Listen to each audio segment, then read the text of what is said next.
look like I watched a little bit of tape today, so I just share the load with everybody.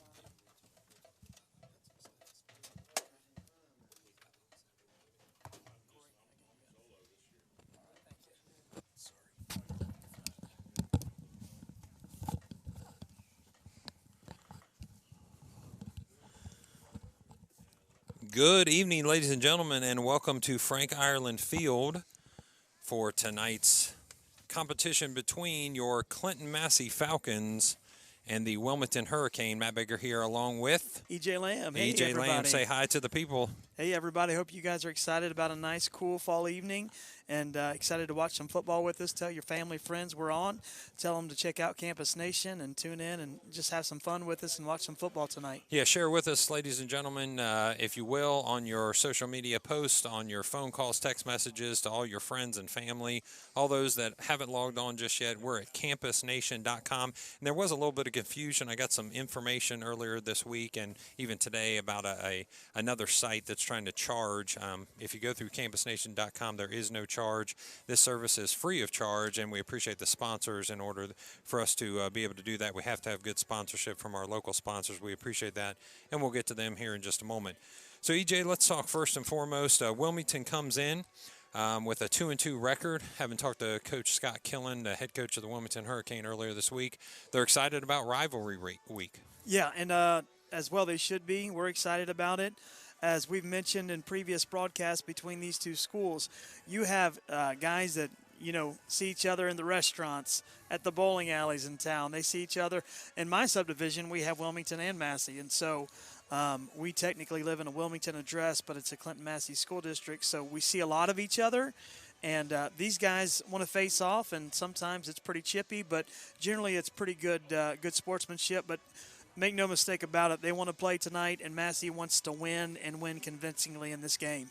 Yeah, Wilmington comes in here, as Coach Killen said, still trying to find their personality. He said his team was greatly affected by not having the preseason games, not having the full 10-game plate before they face Massey here. And one of the things he's excited about is as his offense progresses, they're starting to find that back that's a little more explosive, a little more exciting to watch, and that's Kendall France. Kendall France calls explosive, kind of that do-everything guy. We've seen all year long that guy that never comes off the field, and Kendall France is one of those guys. Yeah, saw a little bit of tape of him today, and he is explosive. He's very fast. He can probably match the speed with some of our defense, so we have to be ready. And they're also a pretty well-balanced team. You're going to see some shotgun formations, some traditional formations, just the quarterback under center. So they do a really good job of balance. I was very impressed that they took Western Brown down to the wire. I think it was 40-34 with a one touchdown. They lost, but by one touchdown. And so they definitely are playing good. They're playing better, and they want to go into the playoffs, on some high momentum here. Yeah, France is 29 attempts, 321 yards, which is 11.1 average. He has 4 touchdowns. Wow. And Coach said the guy that's going to get you those hard yards is the sophomore Thad Stuckey. He has 55 attempts, 301 is his total with a 5.5 average, and he's also scored a couple times. So you've got a 3-headed monster when it comes to the running game. You've got France, you've got Stuckey, and then you've got McCoy. McCoy is, I believe, another sophomore, Thane McCoy, who's that shifty back. Number 24 for them. He'll be the guy that uses his speed, uses his shiftiness to get out into that second level. Yeah, and a lot like we have the 3-headed back. We kind of got a little bit of injury last week, but let's talk about that real quick. So we want to send a special shout out to Carter Frank. Carter Frank, who tore his ACL, had surgery this week. I actually had the opportunity to talk to Carter just a few minutes ago on my way here to the broadcast, and I will say that he said those first couple days were tough, not just physically but mentally. But he was able to get into a better place on both of those items, physical and mental. And he feels like he's got a goal now and be ready for next year. Yeah, and luckily he's a junior. He's got another year to kind of rehab and get ready for next season. But I want to tell you something. Carter Frank's a beast, folks. And just a shout-out to his family. Boy, we've had some fun just engaging and talking with them. And the Frank family has just been a fun family and we know they're probably watching. But it was, my wife sent me a text with that picture on Saturday and said, "Did you see this?" And I said, "No." And it was that picture of him being taken off the field, and it just, made my heart sink because he's a great guy, killer player both ways, and he leads the defense with 3 interceptions. And so a defense that we struggle with in the past is now probably losing one of our best DBs. Right.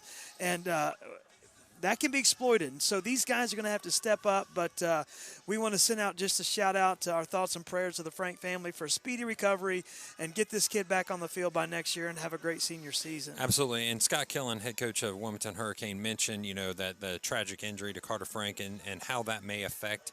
He was kind of pontificating on whether it was going to be a different player in the backfield. Maybe they're using Cody Zantini, maybe bringing in one of these younger sophomores like a Keegan Lamb or a Gay McDowell. And then what's that look also on the offensive side? Because Carter was a two-way, kind of that do-everything guy for Clinton-Massey, so you're going to have to replace him on the offense and the defensive side. So as we go through some of these thoughts about Wilmington, again, coming into it too, finding themselves, they said, on offense and defensively. As Coach said, there's a couple struggles that they've been able to overcome, but they've got a couple guys up front doing a great job for them. That's going to be led by Derek Perdue. Derek Perdue already has 6 sacks. He's definitely thinking about that next level, and he's only a sophomore at this point. Jeffrey Valentine. Young talent on this team. There is a ton of young talent on the team. On the defensive side as well, his quarterback, his captain, number 39, is a junior coming off a first-team All-League last year. That's Jeffrey Valentine. You're going to hear his name probably called quite a few times. And then Carter Huffman, two-way player for him, also has 3 interceptions, which is at the tops or near the tops of the SBAC defensive categories. And then he turns around and also plays the offensive side of the ball. So, one thing that he did mention is that some of the struggles after you watch tape, after he reflects as a coach and has a conversation with his other coaches, they're really concerned about those third quarter struggles. It seems like they come out of the halftime, get back on the field, and get scored on immediately or have a bad quarter, and it's usually that third quarter. So he's went so far as to actually changing practice to simulate a halftime and then simulate having to come back and rev back up. That's that's a really innovative idea. It is. Because you come down off that, and we know this, that when you're playing against Massey, as other teams, Western Brown earlier in the year, New Richmond, you can't take plays off. Massey's that good. They're that explosive. And so that's kind of an innovative way to look at practice, get them pumped back up, and that's kind of how life goes, roller coasters. And so it'll be interesting to see if they can come out here. I think that they'll match up pretty decent tonight with Massey. They've had some good close games. I think they're 2-2 coming into tonight's game. And, again, that rivalry factor, they're going to be revved up for this tonight. Absolutely. And at the quarterback position, he calls it kind of a two-headed monster. It's going to start with number 11, Hibbard. Hibbard is a right-handed senior quarterback, his vocal leader, his captain, a guy that he goes to when he needs to address the team and there's some concerns and issue in personnel levels. And then he's got a junior, and that's McCovey. He's a left-handed quarterback. They call him Cheesy, so we might throw Cheesy into some Cheesy McCovey. And sounds like an old pitcher's name from back in the day. Cheesy McCovey from the 1960s. You remember Cheesy, don't you? So passer, he's kind of that maybe deeper threat when it comes to throwing the ball. He'll be number 13, and we could see them series for series, or he even mentioned at times you kind of go with the hot hand. Yeah, and that's one way to look at it. I've never been a fan of dual quarterbacks personally. If you have 2 quarterbacks, you have no quarterbacks, right? And that's kind of like, I remember what year did Ohio State do that years ago, and it's just you can never find that guy to lead. But he may have a reason for that and game plan for that. But we'll see. Hibbert looks like he was the guy on tape that I watched today that can get him going, but maybe he wants to get the juniors some playing time since they have a pretty young team. But we'll see how that shakes out today. We'll let them roll with that. And I do want to make a correction. That's Cameron McAvoy. It's McAvoy. Okay. So McAvoy is your number 13. Might see him right off the bat, or you might see him coming in. So those of you that are joining us on campusnation.com, we want to talk a little bit about the playoffs. So coming in here, we have had some decisions made by the OHSAA, and there's been voting in Region 16. So now we know where everybody stands when it comes to seeding for the Region 16 Division 4 playoffs. So Clinton-Massey did receive 19 out of 24 first-place votes, which puts them at the first seed. So they will be the first seed in the Region 16 Division 4, which gives them a bye week. So all of you following Clinton-Massey football, there will be no game for Clinton-Massey next week. It'll be the week after, which is going to be October 17th. That'll be a 7 p.m. game, and it will be here at Frank Irelan Field. Unique to this year, The home team will be the higher seeded team. It's definitely going through the regional semifinals and potentially, OHSAA says, even through the regional final. So we could, if Clinton-Massey is still playing in the next 3 weeks, see a regional final here, and then the next game is the state semifinal. Wow. Awesome. And do we know who they play if they win? Do we know that information yet? So the winner of Washington Courthouse, a familiar foe that we had for years in the SEOL, and Dayton Thurgood Marshall. So those are the 16 and 17 seeds. So in 2 weeks, you'll see Clinton-Massey facing either Washington Courthouse or Dayton Thurgood Marshall at Frank Ireland Field on October 17th. Now here's where it gets interesting. All you across the lake fans. Here we go. Across the lake fans. We're for Corey sitting Price. to our left. He's excited. Cameraman Corey Price, alma mater of the Waynesville Spartans. If Waynesville win, and I've already got the text today from family because I got a cousin that plays who had 3 interceptions and a pick 6. Great, phenomenal defensive player. Shout out to him. So, yeah, shout out to Caleb for the Waynesville Spartans. However, we could be talking if they win out their games. Urbana, Bethel Tate will play Waynesville. The winner of that, Waynesville gets a bye next week. Yep, they get a They'll bye get a because bye they're the next 8 week. seed. Yep. So all we have to do, they win their game, we win our game. When we play our first games, we will face them. So, folks, get ready. I know some of you have missed that matchup, and it may be happening again here very, very soon. So it's going to be exciting. Be very exciting. So the Bethel Tate game will be Bethel Tate versus Urbana. That will be next Friday. That game will then have the winner go face Waynesville on the 17th. If Waynesville takes care of business against whoever that winner is, we take care of business against either Courthouse or Dayton Thurgood Marshall. That would leave us playing Waynesville on October 24th. So exciting possibility. Yeah, Corey over here just foaming at the mouth, excited, ready for that to happen. We'll talk smack all week, won't we? We're also ready for some football here. So Trevor McGinnis has teed the ball up. The sway starts. We set. The kick is up. And it's going to land into the hands of number 1 for Wilmington. Looks like a good return set up. He's able to break through for the first layer to the second layer, and he's at the 40-yard line. Way to make a tackle, McGinnis. Way to get in there, get off that block and make a tackle. That's Wriggling. Wriggling is one of their kick returners. He's also going to be the holder for him tonight. So Wriggling is getting a return of, I would say he caught that about the 10-yard line to the 30-yard 40. Run. That's a 30-yard return to start the game off with. I'm sure is what Wilmington wants to get a little momentum starting right off the bat. It wouldn't surprise me right here, EJ. They've got the ball first. I'm thinking trick play, something big right off the bat, a deep, long throw. Kind of build on that return. Very nice return, but McGinnis, nice tackle, way to get off that block. I just got a text from family that said, let's just go ahead and play Waynesville, and winner moves on next week. So here we go. So we do see Cody Zantini in the backfield taking the place of Carter Frank, number 11, which is Hibbard, with a long pass, and it's good. Wow. To number 81. 81 for them is Carter Huffman, and that's a senior receiver, a captain. They're already exploiting that DBs. Yeah, that was over Carter Uten. So Carter Uten gives up a long pass on the first play of the game. That's going to go from the 40 to the 26-yard line of Clinton-Massey. So right off the bat, Hibbard sends a ball up on the right-hand side. Carter Uten got underneath him and got outstepped just a little bit there. Yeah, so Hibbard with a little bit of side advantage also was able to bring that ball in. Backfield. Pitch goes to France. He's going to be met behind the line of scrimmage. The ball's actually knocked loose, but it is going to go out of bounds. So he's going to lose probably about 3, almost 4 yards on that. It's going to be on your left hash. Wilmington's going to be traveling right to left on your TV screen, ladies and gentlemen. This beautiful football night has the Wilmington Hurricane versus the Clinton-Massey Falcons found on campusnation.com. If there's somebody looking for the game, make sure you go to campusnation.com. There's other sites out there that are trying to get you to pay for this service, but this service is free, and we'll talk about our sponsors that allow us to be able to do that in just a moment. Yeah, he tried to get east-west on that run. Great defense to pursue that and not let him get through there. So that was senior running back France. Hibbard is going to be sacked. That's going to be by Brody Muterspaw. Muterspaw with the sack, and that's going to drop him back another about 3 yards. Yeah, so that's going to bring him back to that's going to bring him back to the 37-yard line of Clinton-Massey, which is it looks like a 3rd and about 20 or about 19 maybe at this point.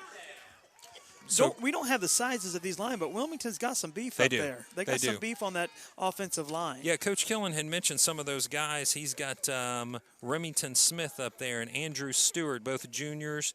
Elijah Rockhold and Brady Sturgill, also a captain. And I'll tell you, 2 or 3 of those guys are already getting some small school looks, some D3 looks. He had mentioned that. So they definitely have some size, and they've got some skill up there as well. Hibbert's flushed out of the pocket. He's going to dump it off. Nice. It's dropped in. It almost intercepted. So great play by, that's Bryce Scoff. Yeah. And he's able to knock the ball loose and then almost pop it right back to himself. Yeah, Scalf, sorry, Bryce Scalf. So Scalf is able to knock the ball loose, almost retrieves it. There was a Wilmington player that very smartly pushed him in order to not be able to complete that interception.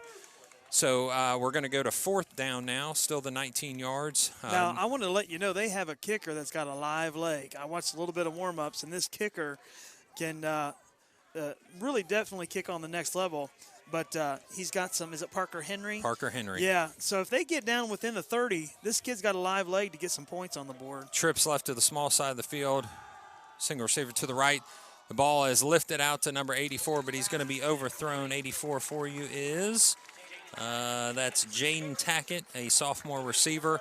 And that's going to be a turnover down. So after the big initial play, they weren't able to capitalize on that big first pass. No, and they got some good field position with that. And so not a bad idea to go for it down here on your own 37. So you turn the field over, but Massey's still got quite a field to march down here. Good opening drive. You know, you just wish you can capitalize on that big play. Yeah, that was definitely the right decision going 4th down. It was a little outside of field goal range, but you didn't want to punt and try to just give them 20 yards back. So Cody Zantini is immediately met in the backfield. The ball is fumbled. Wow. Yep. And there's going to be a recovery by Wilmington. That recovery is going to be my number 59. That's Derek Perdue. That's the sophomore defensive lineman that we're talking about. A big young man, and already as a sophomore having to start talks about some college looks. So comes up with a huge play. So it looks like the mesh didn't go well.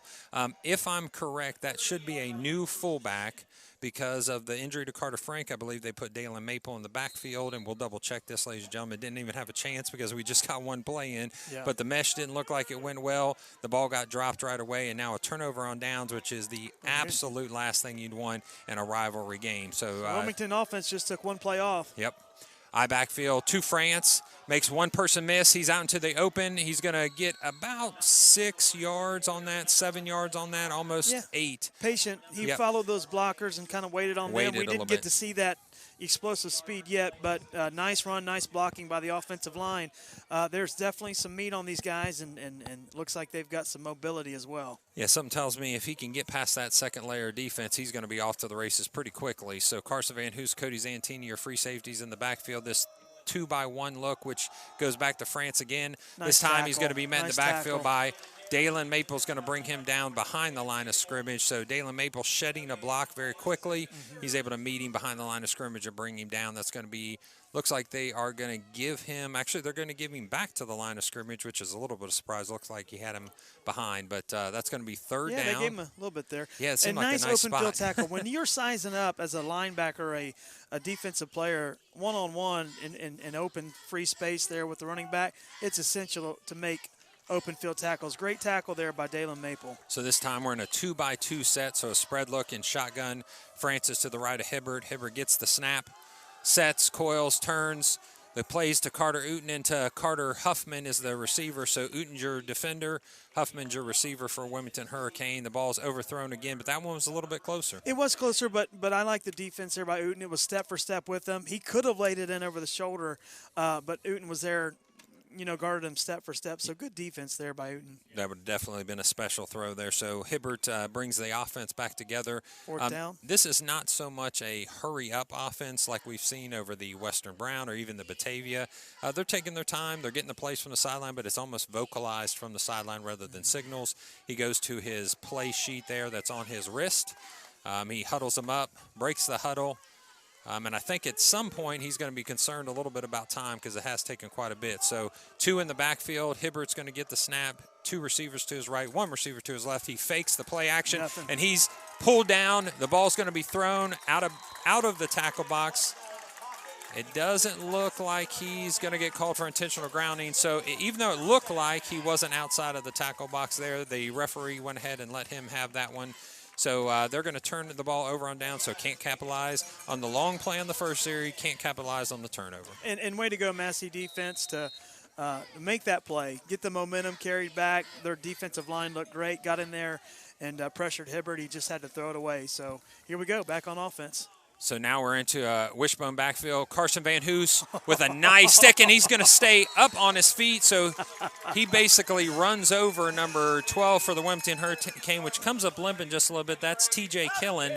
So T.J. Killen, a senior, actually the coach's son, definitely met Carter Van Hoos, but unfortunately got the worst of that action. So instead of juking, which he could have, he just hit him and then ran for another 3 or 4 yards. Yeah, nice job. So that's going to be a first down on first down. So Dalen Maple fakes the or goes into motion, fakes the pitch, and the ball goes to Colton Trampler. Now, if people don't know this at campusnation.com that are watching all over, it could be the country. We could see the world here after we send it for our shout-outs. Scott Killen coached for Clinton-Massey for many, many years.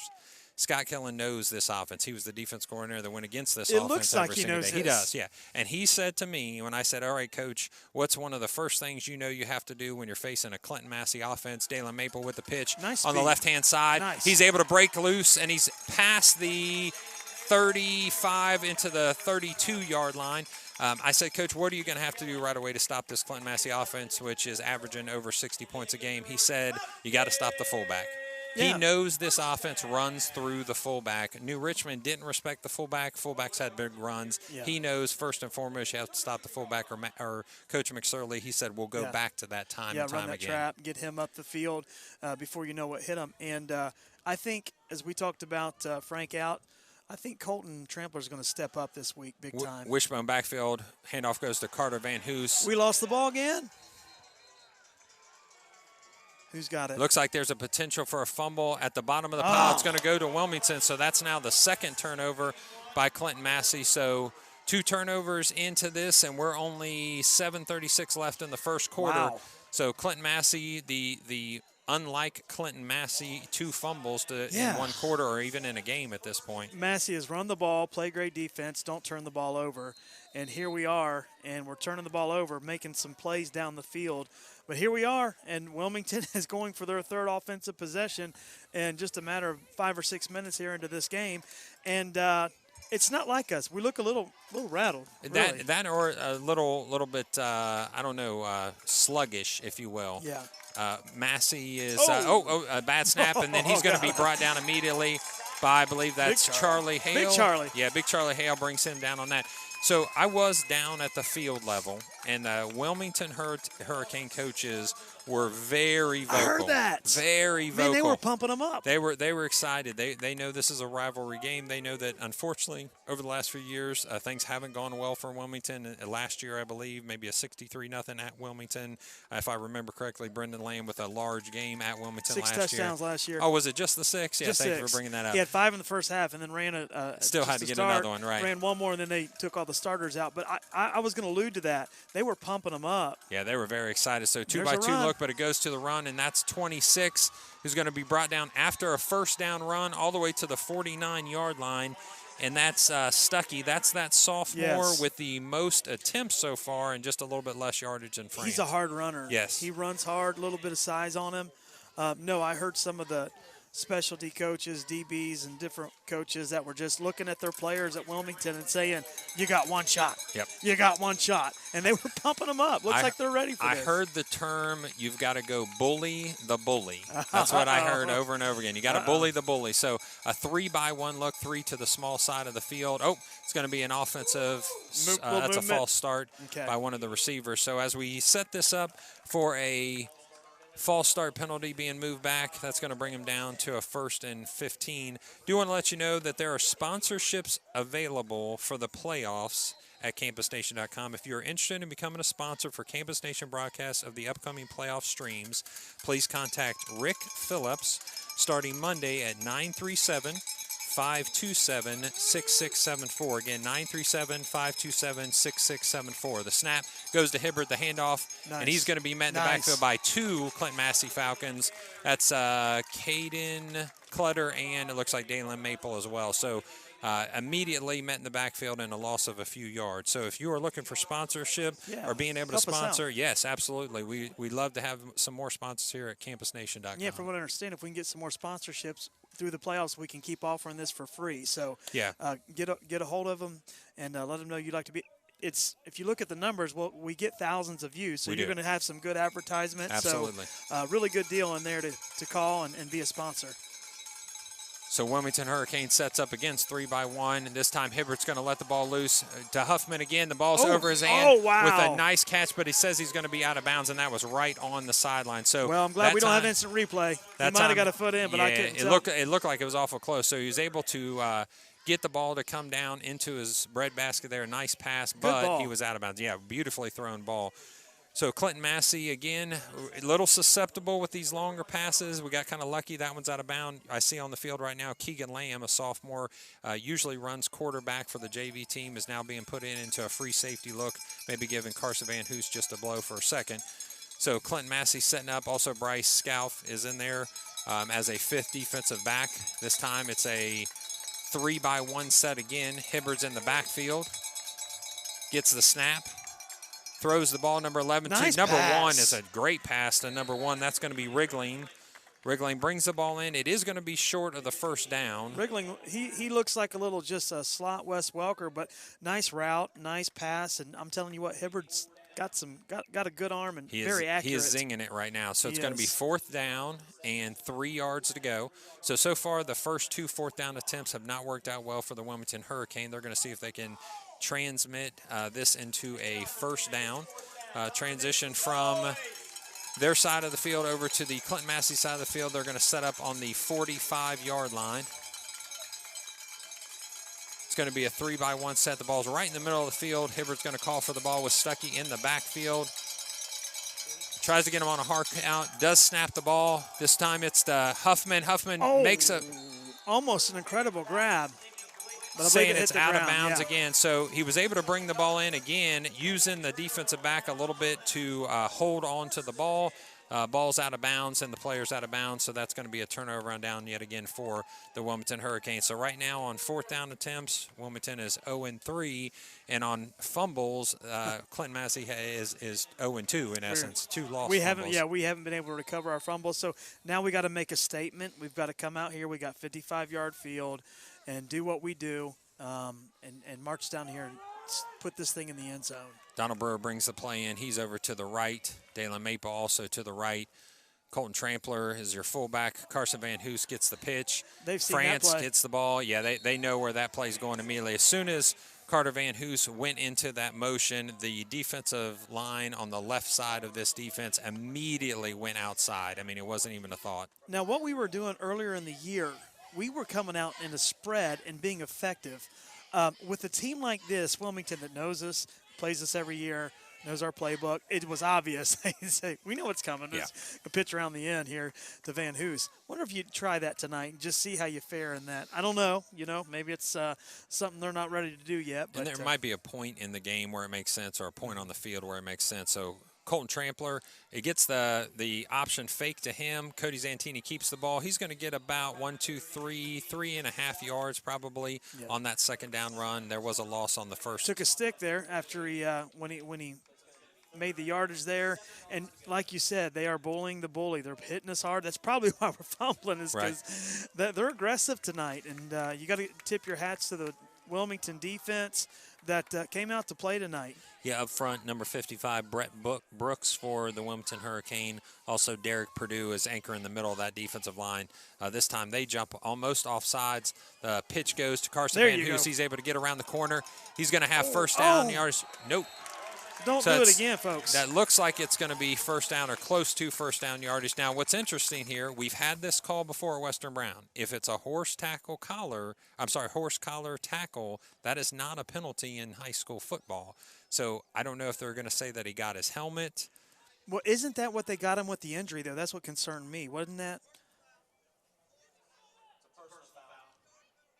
So they are calling a horse collar penalty. So I'll be honest, it's something I'm going to do a little research and make sure that I'm not incorrect. But And I coached for 12 years. I'm pretty sure, unless they've made that change, and they possibly have in the maybe recent they have. past. Yeah, so they did call a horse collar tackle, which means a 15-yard personal foul, and that's going to advance the ball up to the 30-yard line for the Clinton-Massey Falcons.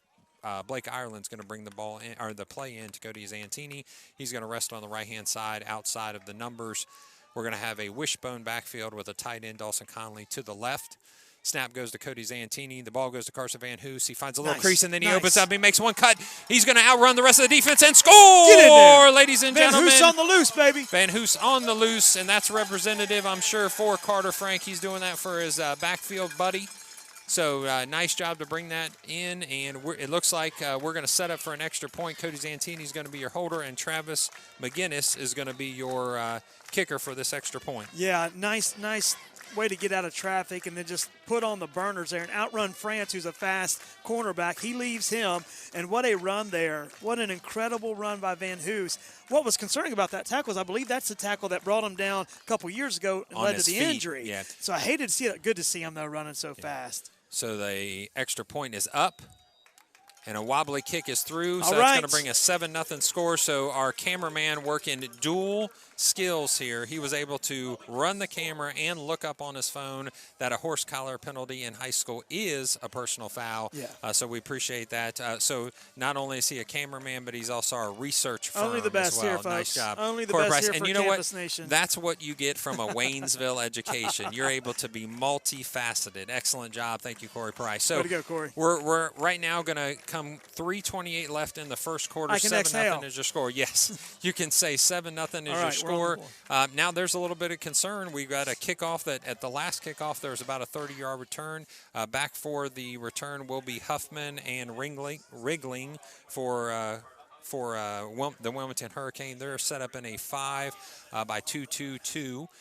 Clinton-Massey has changed up their kickoff just a little bit. It used to be just straight across. Now it's a 3-3-3-1, 1-by-3-by-3-by-2-by-1. I'm not exactly sure. A lot of swinging, a lot of arms. So hopefully you're enjoying that on the screen. Good multiplication. Yeah. So this time they kids. put it down on the ground. It goes back to Wriggling still. He's going to try to go across the grain like many people have done against us. And he gets some more yardage. He's brought down at about the 35-yard line. So it's very clear that Wilmington has found what they feel a crease, in essence, in the kickoff coverage for Clinton-Massey. They are going across the field as quick as possible. And, good coaches do that. They look at the film. They've seen that we've given up some yardage that way. Especially in the earlier part of the year. They're we had some rough goings there on special teams, but it looks like they adjust. But get them down at the 35-yard line. So they still got a pretty good ways to go. But Wilmington's come out to play tonight. Absolutely. Wilmington Hurricane with the I backfield, slot to the left. The ball's going to go. I believe that'll be to Stuckey this time. The hard running number 20. If that's number 26, that's 26. The sophomore Stuckey. So he gets a couple yards on first down. We do want to update you that next week you are going to be able to see Marietta and Wilmington. That'll be on 10/9 at 7 p.m. on campusnation.com, and also East Clinton at Madison Plains. That'll be on 10/10, which is the Saturday at 7 p.m. at campusnation.com. So if you're looking for SBAC action, you're going to be able to see it next week as well. So met in the backfield and brought down with just about a yard to gain.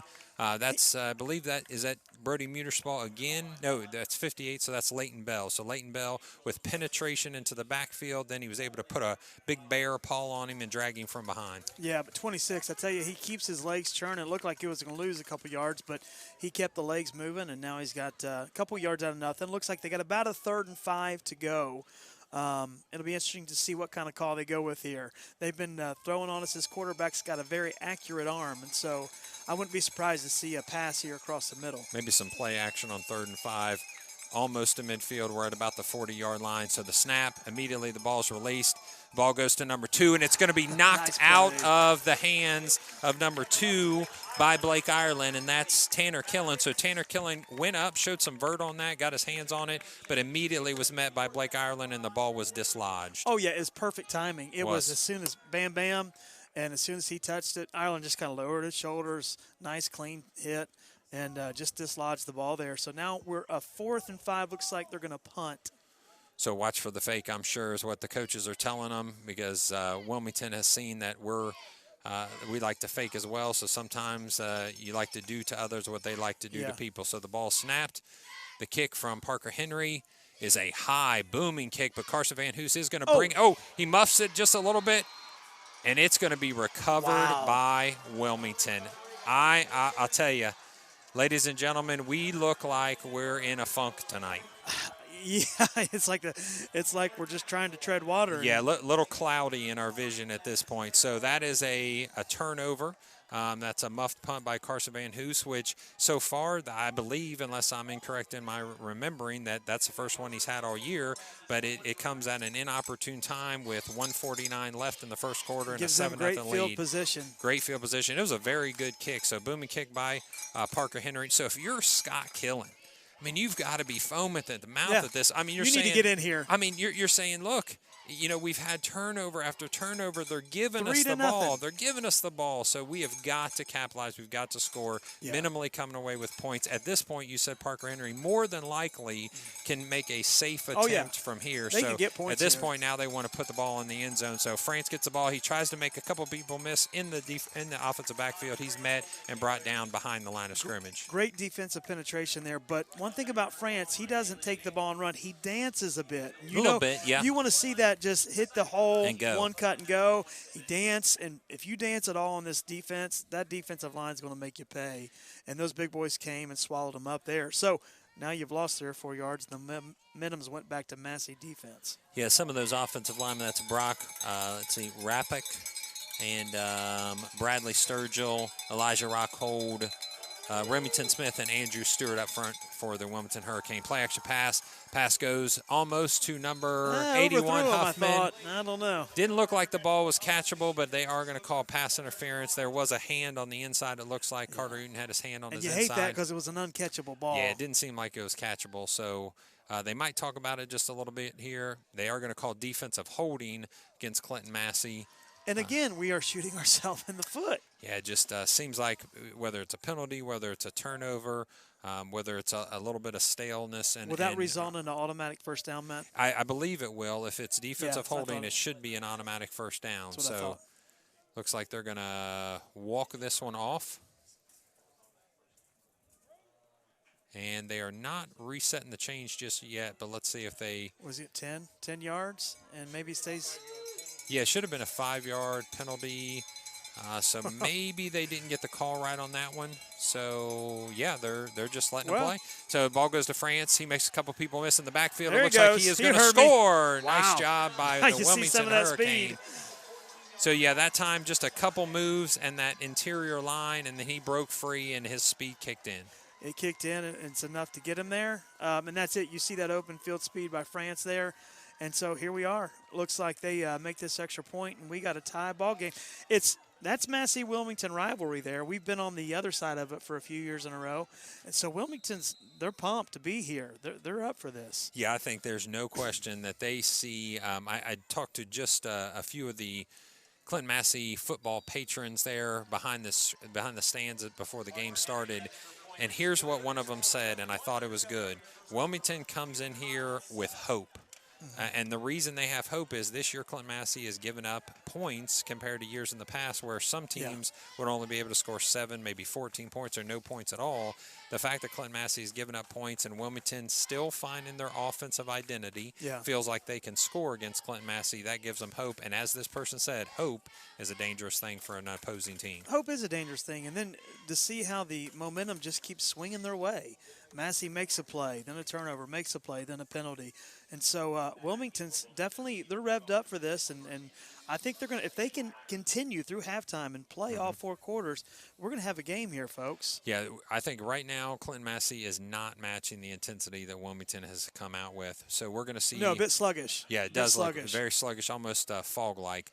So now the question is, are we going to get an onside? For some reason, people like the onside kick against us. So Parker Henry, which you said is a very talented kicker, is he going to give us the squib? Is he going to give us something deep, or is he going to try the dribble onsides? He comes up to the ball, a nice touch, but it is going to be along the ground. Carter Uten picks up the football, reverses field.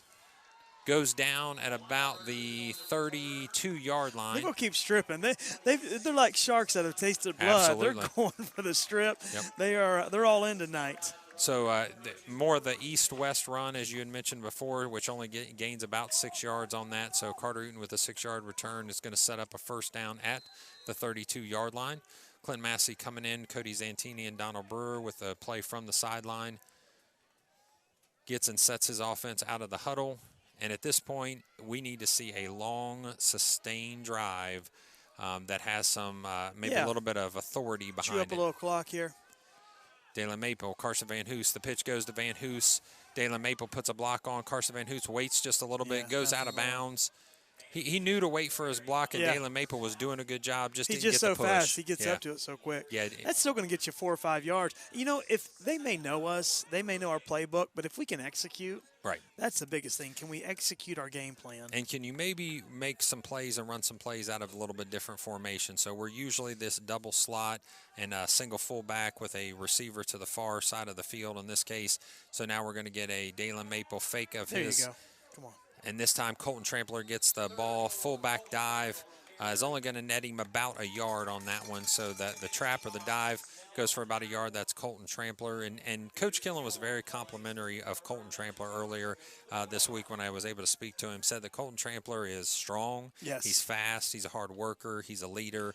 And his attitude and his behavior shows that drive that he has. Yeah, and you expect him to have – I expect him to have a big night still. I think he's going to have some big plays, and I think he's going to step up in that void of Carter Frank and get you some points, get you some yardage tonight. He's going to have a big game. Yeah, also hopefully on the defensive side. So Carter Van Hoos is able to get loose just a little bit. Yeah, I think it's enough. It looked like he had the initial surge forward, so they are going to give him a first down. So that's a third down converted into a first down that's going to move the chains. Should end the first half or first quarter.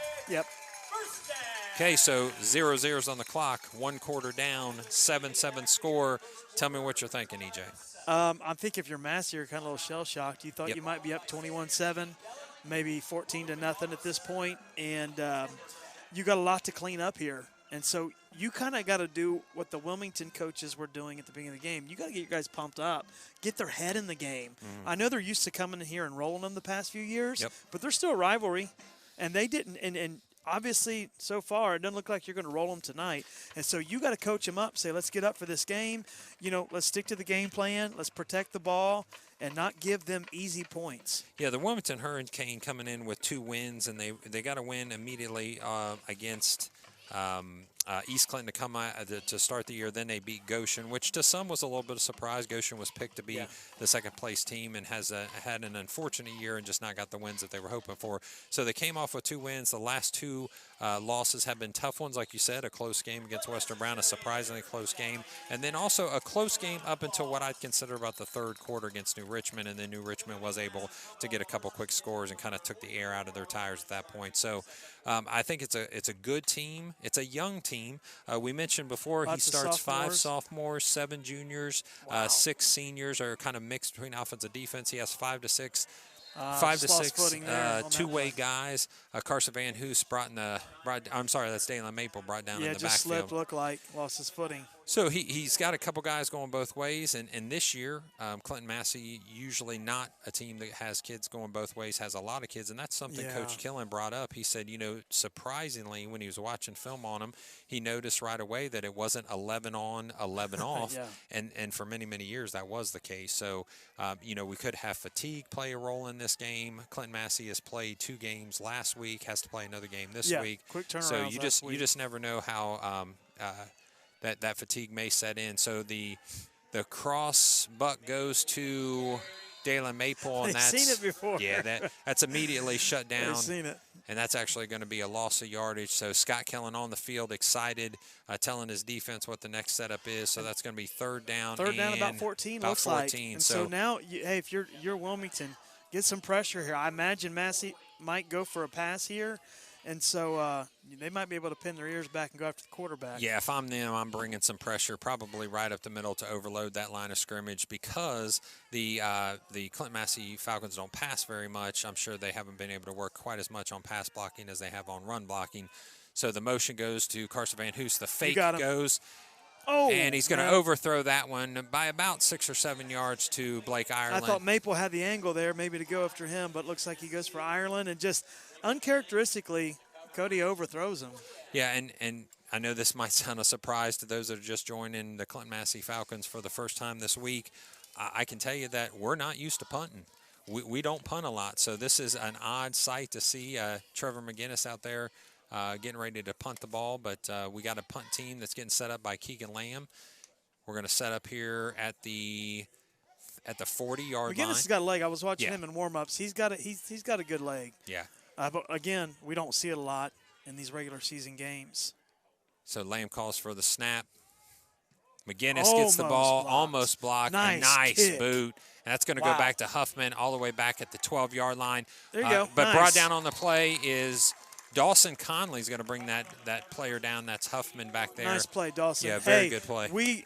There's a break went our way because they had the pressure coming. We got a low snap. He had to pick it up kind of low. He got rid of it, but, man, what a kick. We don't see it a lot, McGinnis, but he's got a nice leg. Yes, he does. To punt. Excellent job. So, reminder, ladies and gentlemen, if you'd like to send your shout-outs, that's 937-303-8069. Again, 937-303-8069. Along with our sponsorships, we'll get to those shout-outs when we have a break, either timeout, hopefully not an injury, or maybe as the quarter break. So, Wilmington's going to bring the ball to rest at the 15-yard line. We're going to go left to right on your TV screen. First down marker set. Play goes to the left side of the line. It's going to be just for a couple yards on that run. And Wilmington, again, trying to find their space in the run game. Scott Killen said they're not going to abandon the run.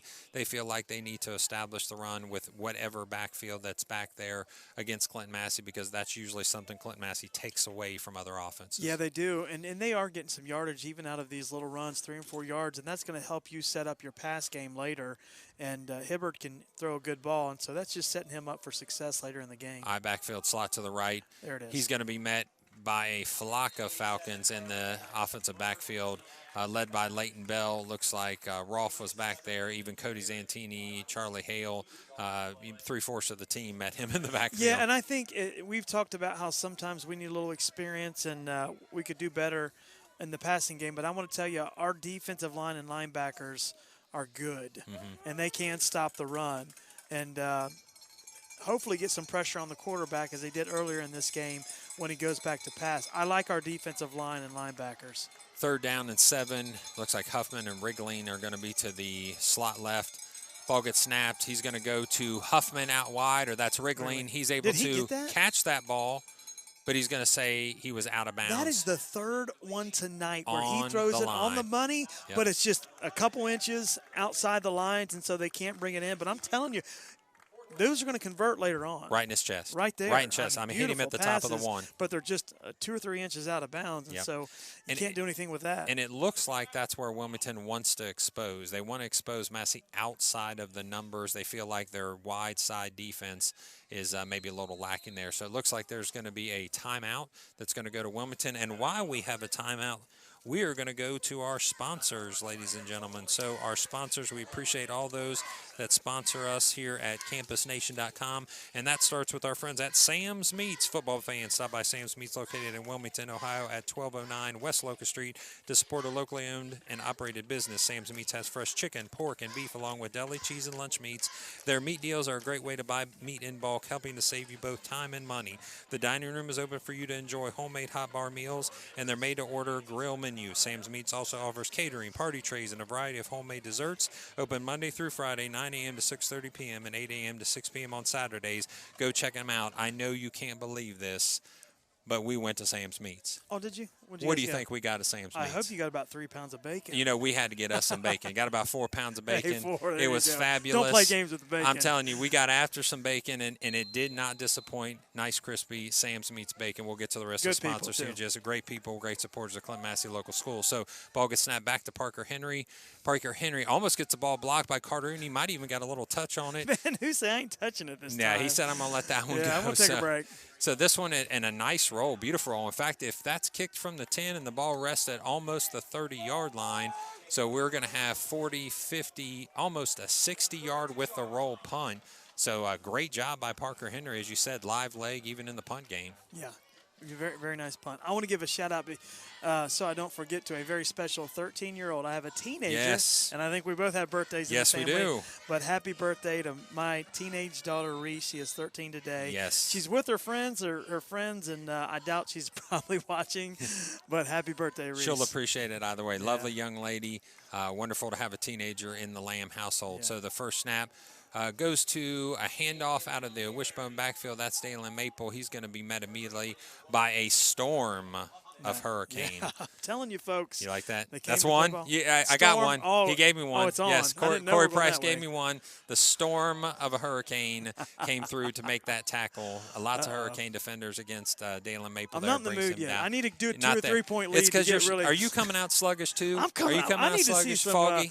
I'm ready to You roll need to see here. some popping, something Yeah. to make you happy. So, I Now, also we'll get it. I also have to send a shout out to my son. His ahead. birthday is also today. 19-year-old. That's private first class Nathan R. Baker. We appreciate him as he gets ready to make a run there as a National Guardsman and then come back and go to school. So Proud we of you, appreciate Nate. it. Absolutely. So Great man. birthday today. Send a nice little video. His girlfriend did a good job. That was able to sing happy birthday, say happy birthday. So you're starting at 13. I'm ending at 19. So There you go. yeah. Looks like we got a 3rd and 6 now coming up, and I'm ready for a big play. Yeah, so here. number 4 into the backfield, it looks like Gabe McDowell's going to come into the game, which we've seen Gabe, Big Play Gabe. Big Play Gabe has come into the game a couple times. He's going to go out into the slot position on Cody Zantini's left-hand side. Now we're into a trips left.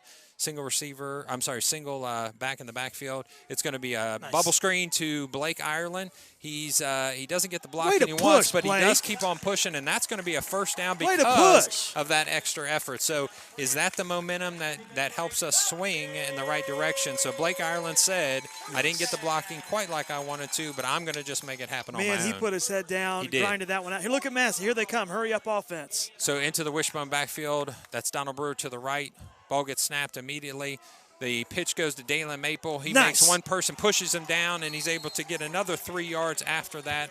So it's going to be a first down carry of Dalen about Maple 7. put some syrup on that pancake. Oh, give it That's to it. him. Give Here it we to go. him. Put some syrup on that pancake. Okay, 1-1 at this point. He did pancake him, though. He did. He did Stiff-armed push him down. But it looks like we're going to have a flag, actually. So the flag's going to put holding on. Does that negate my good line? No, I think we'll still give you that one, but unfortunately it does negate the good yardage that was done by Dalen Maple there. So we're going to push them back 10 yards there from the spot of the foul.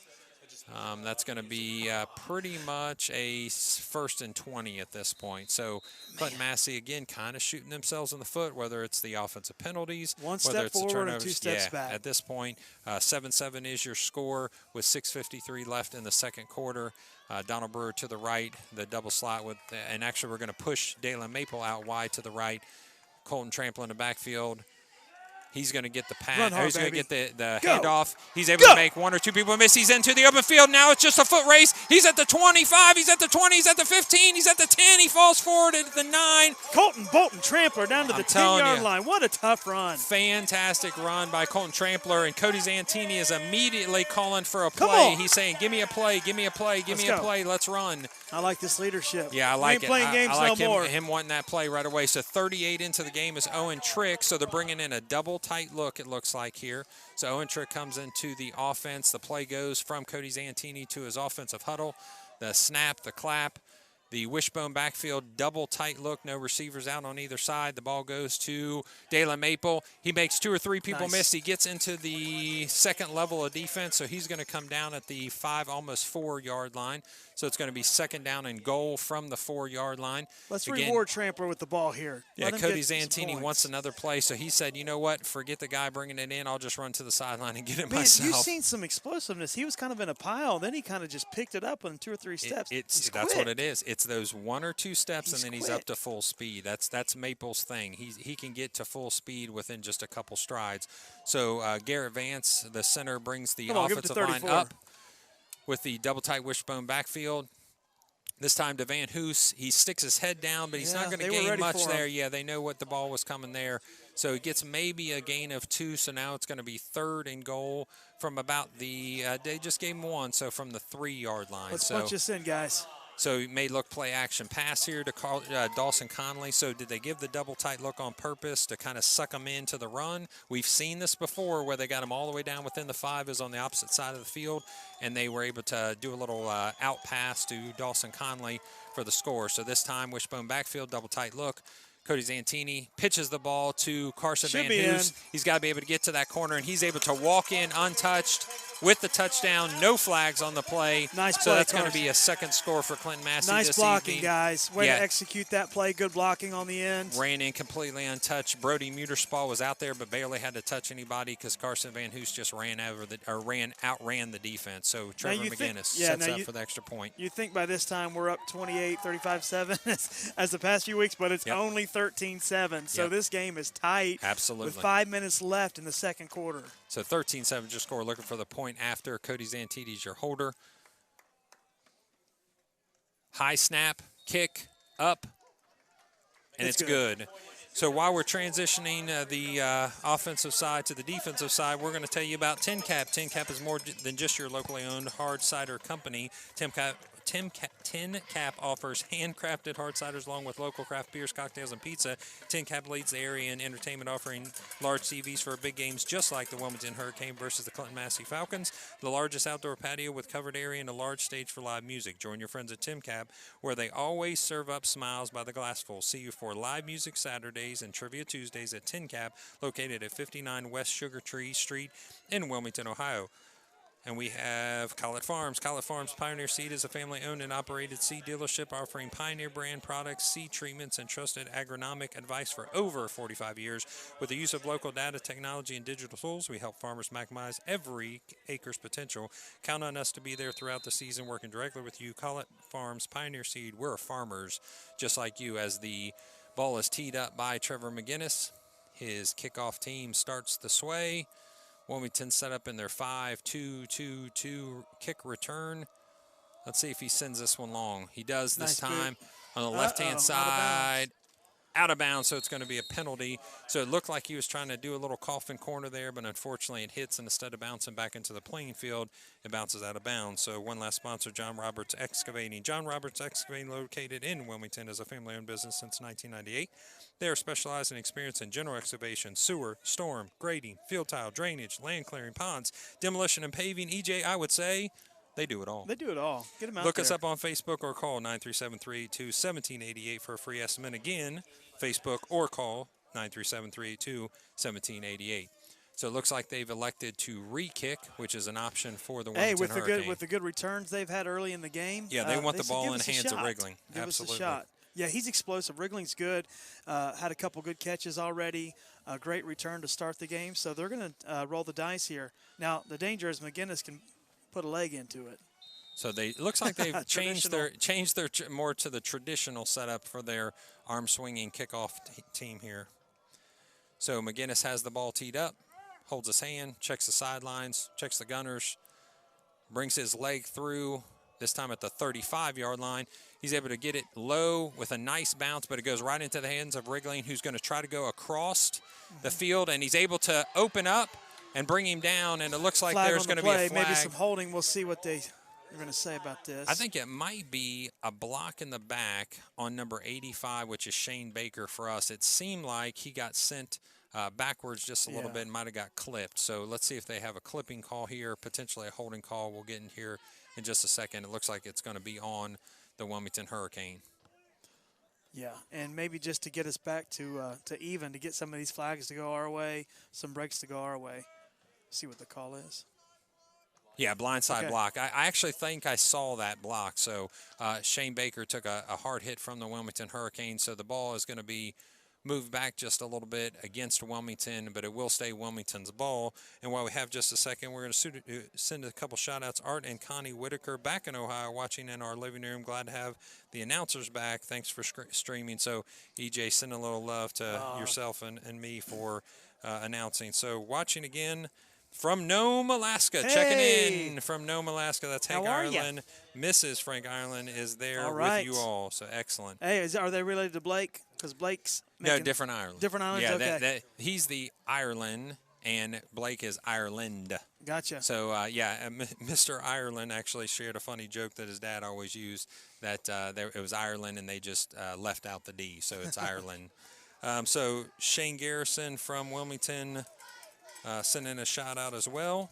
The Frank family is cheering on for our boys, so we appreciate that. Wilmington Hurricane sets up in the I backfield, slot to the right. Ball's going to go to the Stuckey running back, number 26. Now look at that open field tackle by Zantini. That's nice. Comes in, makes that. If he didn't make that tackle, he had some green grass. A lot of green so in front nice of him. play by Zantini there. So looks like Mama and Papball are cheering. That's the Carter Frank, Grammy and Gramps are cheering from Florida this time, leaving Oregonia for Florida. Hey, I like Oregonia, but Florida's pretty good this time of year too. Hey, Grammy and Gramps. Oh, here we go. I've got an announcement. We'll wait till this play over. Somebody's Big announcement coming up here in just a moment after this play. No, it's not a baby picture this time. It's not my senior football picture. The ball's going to go errant throw to number 2. Going to give him a 3rd and 9 here. So we've got a special text straight from Sam's Meats. Are you ready for this? They're bringing the Baker Bacon Bundle out. It's 5 pounds for $25 in the month of October. That's a fantastic idea. I want you to get up tomorrow morning, ladies and gentlemen. I want you to drive. I want you to run. I want you to walk. I want you to hail a cab, even though we have no cabs to hail, and get to Sam's Meats for a Baker Bundle. 5 pounds of bacon for 25. Yeah, we need to make sure and get that time of opening. So people are waiting at the door for the Baker Bacon Bundle. 4:14 left. Yeah, exactly. Nice hit. Big stick by Blake Ireland that brings the receiver. Blake stick Blake. Okay, I'm taking that one. We'll give you that one. Big stick Blake. Yeah, nice. That was a great hit. That was a good hit. He didn't draw the ball loose, but definitely brought him down immediately. So on 4th down, Scott Killen's going to decide to go ahead and punt way deep in the you know what Blake is? Side. He's anything you need. He did that in basketball. He'd come up with a big 3-pointer. Yes. He's making some big plays on defense. And then on offense, where he just kept the wheels turning, made the first down. He's playing a great game tonight. Nice job. Way to pick up when things were going a little bit wrong. He decided to step up when needed. Yeah, you need that. Parker Henry with another wonderfully high kick, spinning kick that's going to go to the 40 and now bounce backwards, and it's going to go out of bounds. A wonderful kick, and it's going to go out of bounds at the 42-yard line. So if you're ready, just to finish this up, 8 a.m., Corey, 8 a.m., you can be outside the doors of Sam's Meat, and you tell them you want a Baker Bacon Bundle, 5 pounds of bacon for $25 in the month of October. That's good bacon, Take advantage of that. So we're getting a shout-out from Bob and Linda Beecroft, grandparents of Owen Trick, watching from Gilbert, Arizona, proud of their number 38. So you got to get Owen on the field in that double tight set. I'm sure they're excited to see that. Grandparents checking in from Arizona. Let's get Van Hoos a big long run here. Clinton-Massey in the double slot. This time it goes to Colton Trampler. He's able to break loose and get a 14-yard run, so that's a first down run on first down. Told you earlier, folks, he's going to have a big game. He set us up with that touchdown. He's ready to roll. Yeah, that was a quick step, too. He had one person to make a miss at the defensive linebacker level. He did, and then he broke into the defensive backfield. He gets a first down run on first down of 14 yards. Clinton-Massey sets back up again, double tight look. One receiver to the left this time. It goes to Colton Trampler again. He takes the ball from Cody Zantini, rips the ball out of Zantini. I got this. He said, I want the ball. Give me the ball, coach. Feed the beast. So he gets the ball. This time he's going to get about 5 yards on that run, so it's going to be 2nd and 5. He takes the ball from Cody, the great Zantini, and he says, I'll get 5 yards out of this. A great Zantini. A great Zantini. Yes. Britt and Charity Gardner checking in. Braden and Brody Green's uncle and aunt listening from Fairhope, Alabama, saying go Massey. Appreciate that love from Alabama. Yeah, my home's in Alabama. Wishbone backfield, double tight look. Snap goes to Dalen Maple. Shifty Dalen Maple gets about 4 or 5 yards and then pushes for about another one. So he's going to almost, he's going to have almost the first down. It looks like he's going to be about a yard short, or maybe even a half yard short. So they're going to give him a full 2 yards there that he needs. So 3rd and 2. Cody Zantini gets the play, comes immediately back to the offensive huddle, yells the play out, wishbone backfield, double tight look. So they've set up now in this double tight look, now into the mid part of the field. The pitch goes, the same play that he scored on. He gets out wide, and he's able to break loose. There it is, It's 15, 10, 5, touchdown. Carson Van Hoos, the exact same play that he scored close to the line, close to the end zone. Now they bring that same play out about the 35-yard line. Nice play, Carson. Way to get, and that's what he needed. Get that confidence up after kind of bobbled the punt earlier. He's ready to go. And let's give credit to the coaching staff. The coaching staff clearly saw something in a double tight look that pulled Wilmington close into the line of scrimmage, and they said, we can get outside Expose of them. that outside. Not a lot there. Some great blocking in the end there. That's just team. You know, these explosive running backs, we give them a lot of attention, but these line and these blockers, I'm telling you what, this is a team. Trevor McGinnis with the kick. It's up, and that's going to be good. So 21-7 is your score with 2:10 left. Want to send a shout-out to, it was homecoming. So it's homecoming festivities, although we can't have the dance. I want to send a special shout-out to our high school administration. That's Aaron Seward and Rachel Cornett. That's our principal and assistant principal. And the homecoming week team, which is made up of multiple teachers, they did a fantastic job trying to give these kids some sense of normalcy. They actually brought them out here and had an outdoor pep rally. Took a ton of planning. They kept people separated. They had people all along down the sidelines, but they kept them separated. They kept them safe. They had hamburgers and hot dogs for them, all planned by the high school administration and that team. I'm proud of that team as their superintendent, so I want to send a special shout-out to them. And the homecoming festivities were prior to the game. We'll talk for just a second about some of those attendees and the king and queen. And one of the homecoming court, when they were, saying what they're thankful for, and their parents, they said, I'm thankful for Massey for putting on this homecoming weekend, even amidst COVID. So good work, guys. Great work. Absolutely. Trying to bring a little bit of that normalcy. Like we said, Wriggling gets the ball. He gets it at the 15-yard line. He's trying to get across the green. He's able to get to the 30, and he breaks free into the green, and he's going to be stopped by Trevor McGinnis at the 47-yard line. So that's the Clinton-Massey 47. Yeah. McGinnis huge makes return. some plays. He's had to make some plays. But that's a huge return, and it seems like at some point the Clinton-Massey Falcons are going to maybe change their thought process to this kickoff every time they want to get the ball across the grain. Spot. It's across the grain every time. So a quick shout out to some of those homecoming attendants, the junior attendants of Will Marler and Bree Wolf. They're friends in room 339, so that's 339. I said they're very proud of them. So that's their teachers in rooms 339 are saying they're very proud of Will Marler and Bree Wolf, some of our homecoming attendants. So Wilmington sets up in a 3-by-1. France gets the handoff. He shakes just a little bit. He finds his opening, though, and he's into green space. Puts a shake on Cody Zantini, but Cody Zantini is able to bring him down. That's going to be a first down run on first down. This time he danced a little bit, but was able to find the hole and hit it hard when he did find the hole. So nice run there by France. Shaking up on the play, coming off to the side. Looks like Joey Coker, limping pretty heavy. So into the game is going to be Brody Muterspaw, one of those senior linemen. Who's already had a sack this game, and I'm sure will take every snap he can possibly get. He's one of those I have a nickname for him. In basketball, I call him the grinder. He's the grinder because he just grinds away. Oh, yeah, he's a beast. He's relentless. Every play. Yep. Every play, and that's what you got to have. Grinders into the game. This time, we've actually switched quarterbacks, so we apologize, ladies and gentlemen. We should have noted that Cameron McAvoy. He threw that one on the line. Yeah, that was a bullet. Yeah, it was a bullet. Maybe a little tough there. And I believe that was Tanner Killen. So Tanner Killen, he hit him in the hands, but hit him with a fastball, it looked like. So McAvoy is going to be in the game now. That's the left-handed junior quarterback. Takes the play off of his play sheet on the wrist there. Offense is going to set up with a trips to the boundary side, the small side of the field, and one receiver to the right. So they're trying to get that single coverage to Huffman, their leading receiver. The snap, it's going to go to Huffman. He airs it out, but it's going to be Dennis to his breadbasket. I mean, just dropped the ball right into his hands. Looked like a little push-off there at the end by Huffman, but they're not going to call it. They're going to give him the touchdown. Ball. Beautiful, and that's exactly what Wilmington needed. That's a shot of adrenaline right in the arm for Wilmington because they're going to make this a 21-13 game with 1:43 left in the second quarter with the extra point to come.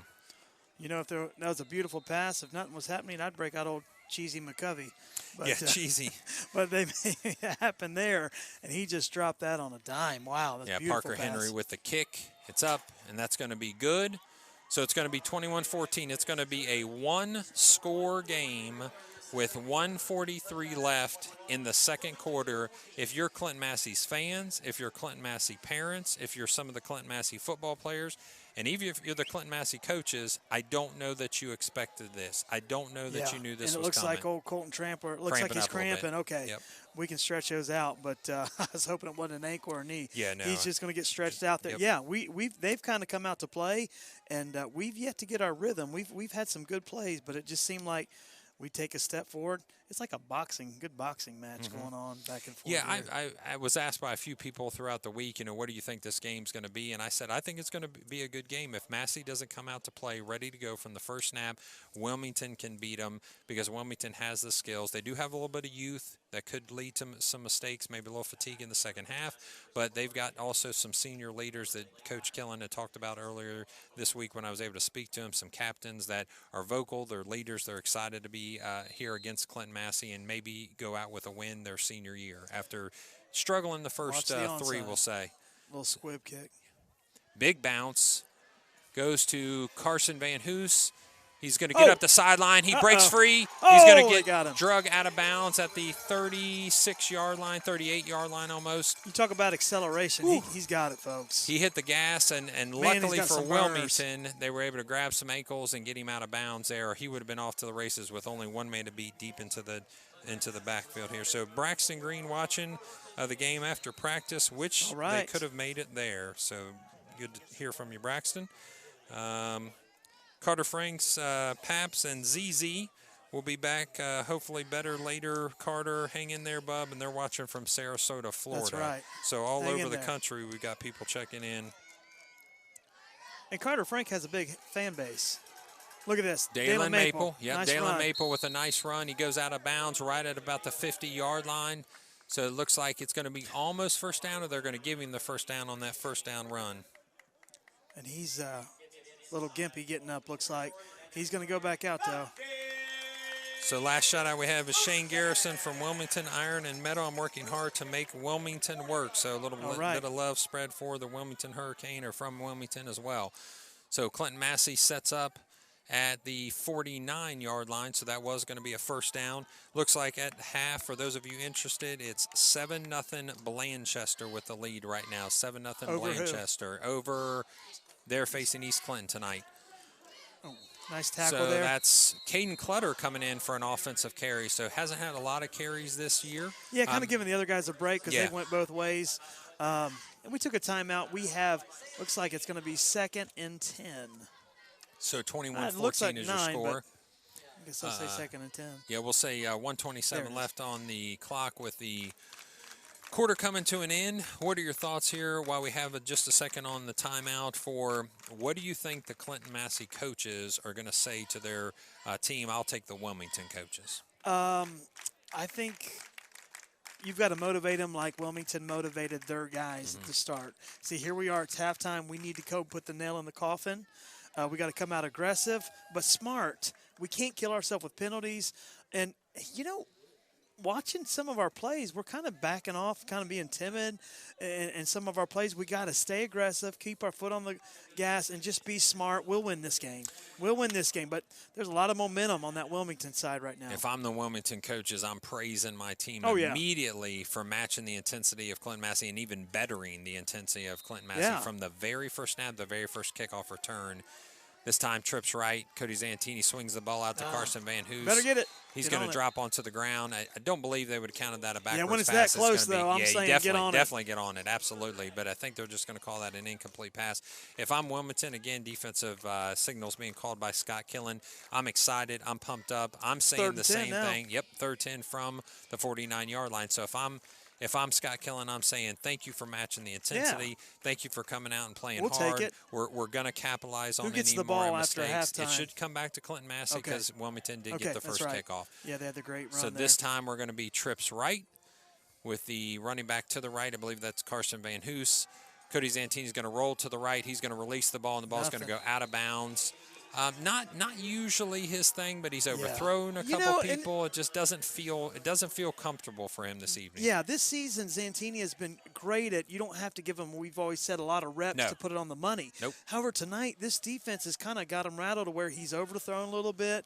I saw Carter Newton get out of that break. He made a nice cut to the right there, but just slightly overthrown. And here we have 4th down. And Wilmington with another stop with 1:18 left in the game, and they can pass the ball. Wilmington, if they decide to do so, can move the ball down the field. You got sure hands Huffman back there, so this time they're putting the ball in the hands of one of their most reliable receivers to make sure that they're able to bring that ball in. And then if he gets a return, a bad snap, the block almost. I don't see how he missed that. I don't see how he missed that block. It was almost blocked. So the roll's going to add a couple more yards to that, but it's going to stop at the 21-yard line. I think he might have overran it. Yeah, and just over-pursued there because it looked like he was going to make the block. We've got a couple good breaks. We have to clean up our special teams. So you're talking penalties. You're talking fumbles. You're talking, an inaccurate passing game. And you don't want 2 weeks to think about this. You don't want to go into a bye thinking, man, our last game, we turned the ball over. We had all kinds of penalties. You want to end strong. This game going into the postseason. Puts doubt in your mind. So shout out here from Darren, all the way from Boston. Wow. So Darren, I believe that's our friend Darren Brown, Alabama, if I'm correct. Arizona. Yeah, that's going to be a shout out. Sending some love and a shout out to homecoming court senior Donald Brewer as well. All right, yep. So Clinton-Massey setting up in a 3-2 defense. They're going to play prevent here in the last few minutes with Keegan on the field as an additional defensive back. So they'll give him a couple yards. He's going to go out of bounds, which is a smart play by France there to not have to waste a timeout. 1:02 left in this second quarter going into halftime. There is a flag on the play. We'll get that flag here in just a second. So they brought in another defensive back, again, Keegan Lamb. So it is going to be a holding call against Wilmington. So I think Clinton-Massey is okay with giving up that underneath yardage. It's just nothing big. Bryce Scalf is also in the game, so that's going to be another defensive back. So 1, 2, 3, 4, 5, 6 defensive backs, a dime package here with a 3-2 look up front. So if they want to run the ball and try to just waste time, they're going to be okay with that. So they just don't want to give up the big pass. 2-by-2 look. Wrigling's your inside receiver. Huffman's your outside receiver. Snap. France with a blocking. This time the ball goes outside. Yeah. McAvoy's pass was a little errant there, so that was to number 2, Tanner Killen. They were trying to get the ball to the outside and then eventually be able to run out of bounds. So here's that 2-quarterback system that Wilmington plays. Now, it paid off, obviously, just a few minutes ago with a nice touchdown pass. But I don't know. It'd be hard for me to get in a rhythm. I thought Hibber was throwing a good ball earlier as well. So yeah, I'll be honest with you. I don't want to question Scott Killen. He knows his team much better than we do. But I'm a little surprised because it seemed like Hibber was doing pretty much everything that was asked of him. 3-by-1 set. Ball snapped to McAvoy. McAvoy handoff with the fumble. He's able to recover it immediately, but he's going to go on the ground at the 15-yard line. Yeah, now it's third and timeout about 14. By Clinton-Massey. So Clinton-Massey calls a timeout to grab a couple of those seconds back. So 49 seconds left in the second quarter. A timeout by Clinton-Massey. And we've got to send a shout-out back to the Baker household. So last week it was steaks. Yes. This week it's Chipotle. Oh, Chipotle's good. Chipotle. So that leads me to my question. So last week we had a question of how do you like your steak? Finish the sentence. This time I'm going to make it a little broader. I want you to send in your favorite restaurant. So just that favorite place that you can go to eat. If you had any amount of money, if you had any dollars that you needed to, where would you spend? We'll start off with you, EJ. If I'm taking you out for a birthday dinner, where does EJ Lamb want to go? Well, first of all, I want to go to Taco Bell. Okay. But okay. That's an interesting choice. Taco Bell. You said you have to have one restaurant left. You're on an island. Yep. I'm saying give me the Mexican. It's going out, folks. Mexican pizza's out of here in a few weeks. They're taking off the menu. Okay. I'm a steak guy. Is that a day of silence for you? You're going to have to take a moment when they take the Mexican pizza off there? Oh, my goodness, folks. What's happening to What's Taco happening Bell? with this world right now? I want to know the Skyline Gold Star debate. Are you a Skyline or a Gold Star? Okay, I but like that. If me and my wife's going on a date night, we like, is it Jay Alexander's up there? Jay Alexander's wonderful. We're a Jay Alexander's fan. We like going up there having a nice dinner. So we'll come back to that question just a moment. So the run goes to Stuckey. Stuckey's met after gaining just a couple yards, and they're going to call a timeout again. So if you want to send out what's your favorite restaurant? 937-303-8069 is the number to text that into. If you had that birthday dinner set up, ready to go, if money wasn't the object, where are you going to? Corey Price, our beloved cameraman, where are you headed to if I'm taking you out for that birthday dinner? Maggiano's, little Italian cuisine for our cameraman Corey Price. So send those in here. I think that is a good debate. Maybe next time we'll talk a little bit about what was your option that you said? We have to, maybe not this week, but we got to figure out the Skyline Gold Star. Skyline Gold Star. Now, I was going to go Coke Pepsi as well, so maybe we'll bring those back here in the next couple weeks. Hopefully we have a few more weeks to go here with a long run. What if your wife texts you and she tells you, Matt, this is where I want to go for a date tomorrow night? That's fine. That's absolutely anywhere she wants to go. So if you want to send those restaurant, that information of where your favorite restaurant is, again, 937-303-8069. We'll share those with the rest of the audience. Join us again. We appreciate you joining us on oncampusnation.com. If somebody's looking for the game, tell a friend. Yeah. Right now, Wilmington's going to have to punt with 43.9 seconds left. 21-14 is your score. Clinton-Massey up by 1 score. Carson Van Hoos sets up right about the 50-yard line. 43 seconds left. Parker Henry. Almost got. Maybe they did get a piece of that. Ball's going to go back bounce to Wilmington at the 43-yard line. We'll take it. 43-yard field with 36 seconds left before half. So Parker Henry did end up on the ground. I'm sure Scott Killen right now is screaming on why there wasn't a penalty, but it looks like there might have been a little bit of a deflection of the ball. So as soon as the defender touches that ball, it becomes a live ball, and that person is no longer a defensive player. So he's in the ear of the referee over there. Let's go shotgun, and let's air it out here. Let's see what we can do. With 36.4 seconds left, it's going to be a handoff, actually, to Carson Van Hoos. He gets a few. And they're going to set up immediately. No. Let's go, guys. Set up immediately this time with 26, now 25 seconds left. He's going to spike the ball. There you go. Yep. Let's take a couple of shots. I'd like to see Zantini the Great's arm right now. So I think maybe that was just a feeler. See if he could break one loose real quick and see if there's something that he could do. We do have our first Steve Ford, one of our great Clinton-Massey employees, says that he's taken his wife out to the Sullivan Steakhouse in Chicago. So making the big trip up to Chicago. Get your little private flight out there. Absolutely. Chicago. Stephen Ford can do it if he needs to. So that's spread. Right-hand side, flag on the play. Carter Uden with the ball tapped away by France. But it looks like we're going to have holding in the Clinton-Massey backfield. The flag was thrown there pretty quickly by that back judge. It is going to be holding. He's looking over to Scott Killen. Do you want to take him back and give him that down back, or do you want to It's a good question because right now you're going to have to air it out either way. I might take the down because you give him 3 down, well. Yeah, I think he wants to just add the yardage and hope for the best here. So 16 seconds left, about 17 seconds left here in the half. Yeah, he wants to add some yardage because it's going to make it that much harder. So 16.9 seconds left, 21-14 is your score. Now Clinton-Massey is going to have to move the ball back to the 45-yard line. They've already taken one big shot. They're going to take, I'm sure, at least one more here. Scott Killen brings the umpire over for a quick discussion there. He's still not happy about the punter getting brushed up, and so he's fired up, but he's got his team fired up. Yes. 21-14 ball game. Lacey, if you're out there and you're listening, I know you got a birthday girl at home and a lot of girls in our house right now, but tell me where you want to go out to eat. We might have to hold him to it. We might have to bring that up in the next broadcast, make sure he fulfills that need there. So this time looks like a kind of a slot with a motion. Carter Uden gets the jet sweep. He gets tripped in the backfield, though, so he's actually going to lose a yard. He'll roll past the line of scrimmage. That should take us to half. On 4th down. Well, they're going to try to get a playoff. Time is of the essence. No, I think that's going to be it. Doesn't look like they're going to be able to get it. They're just going to shake that one off and say, let's go into halftime with a 21-14 lead. So we're going to set up here with the band in just a moment. And before they set up, let's just get a couple thoughts in here, EJ. So if you're Clinton-Massey, we talked about what the coaches may be saying to you. Now what are you thinking the changes that we need to see in the second half? I don't think you need to make a lot of changes as far as plays or personnel. I think you need to get a different mindset.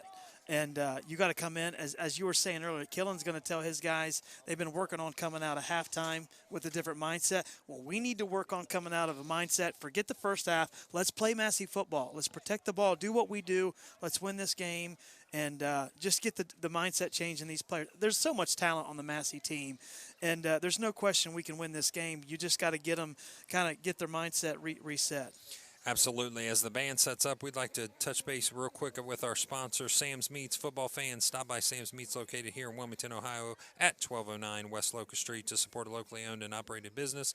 Sam's Meat has fresh chicken, pork, and beef along with deli, cheese, and lunch meats. Their meat deals are a great way to buy meat in bulk, helping you save both time and money. The dining room is open for you to enjoy homemade hot bar meals and their made-to-order grill menu. Sam's Meats also offers catering, party trays, and a variety of homemade desserts, open Monday through Friday, 9 a.m. to 6:30 p.m. But tomorrow, be there at 8 a.m. because they open at 8 a.m. for the Baker Bacon Bundle, month of October. 5 pounds of bacon. Oh, that's the whole month. The whole month of October. The Massey playoff special, too. Hey. How about $25 for 5 pounds of bacon? Hey, I've been to Kroger lately. That's a great deal. That's a great deal. That's $4.99 a pound. And on folks. top of that, it's the best bacon that you can get. Oh, killer. So go out and check them out. So we're going to take a pause for just a moment. We're going to allow you to check out the band, and we'll come back on here with just a couple minutes left before halftime. It is just a 10-minute halftime due to these COVID restrictions. So we appreciate the band joining us this evening. We'll turn it over to them, and we'll be back with about 2 minutes left.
Give it up for your Clinton-Massey marching band and cheerleaders.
Say right now at halftime, which we usually lose somewhere in the neighborhood of 100 bucks. Score the Lancaster East Clinton game. Lancaster 14, East Clinton scoreless. Is that good? Pretty good? Late in the first half. It'll correlate. This game will probably end up with 4, 5, 6,000 views.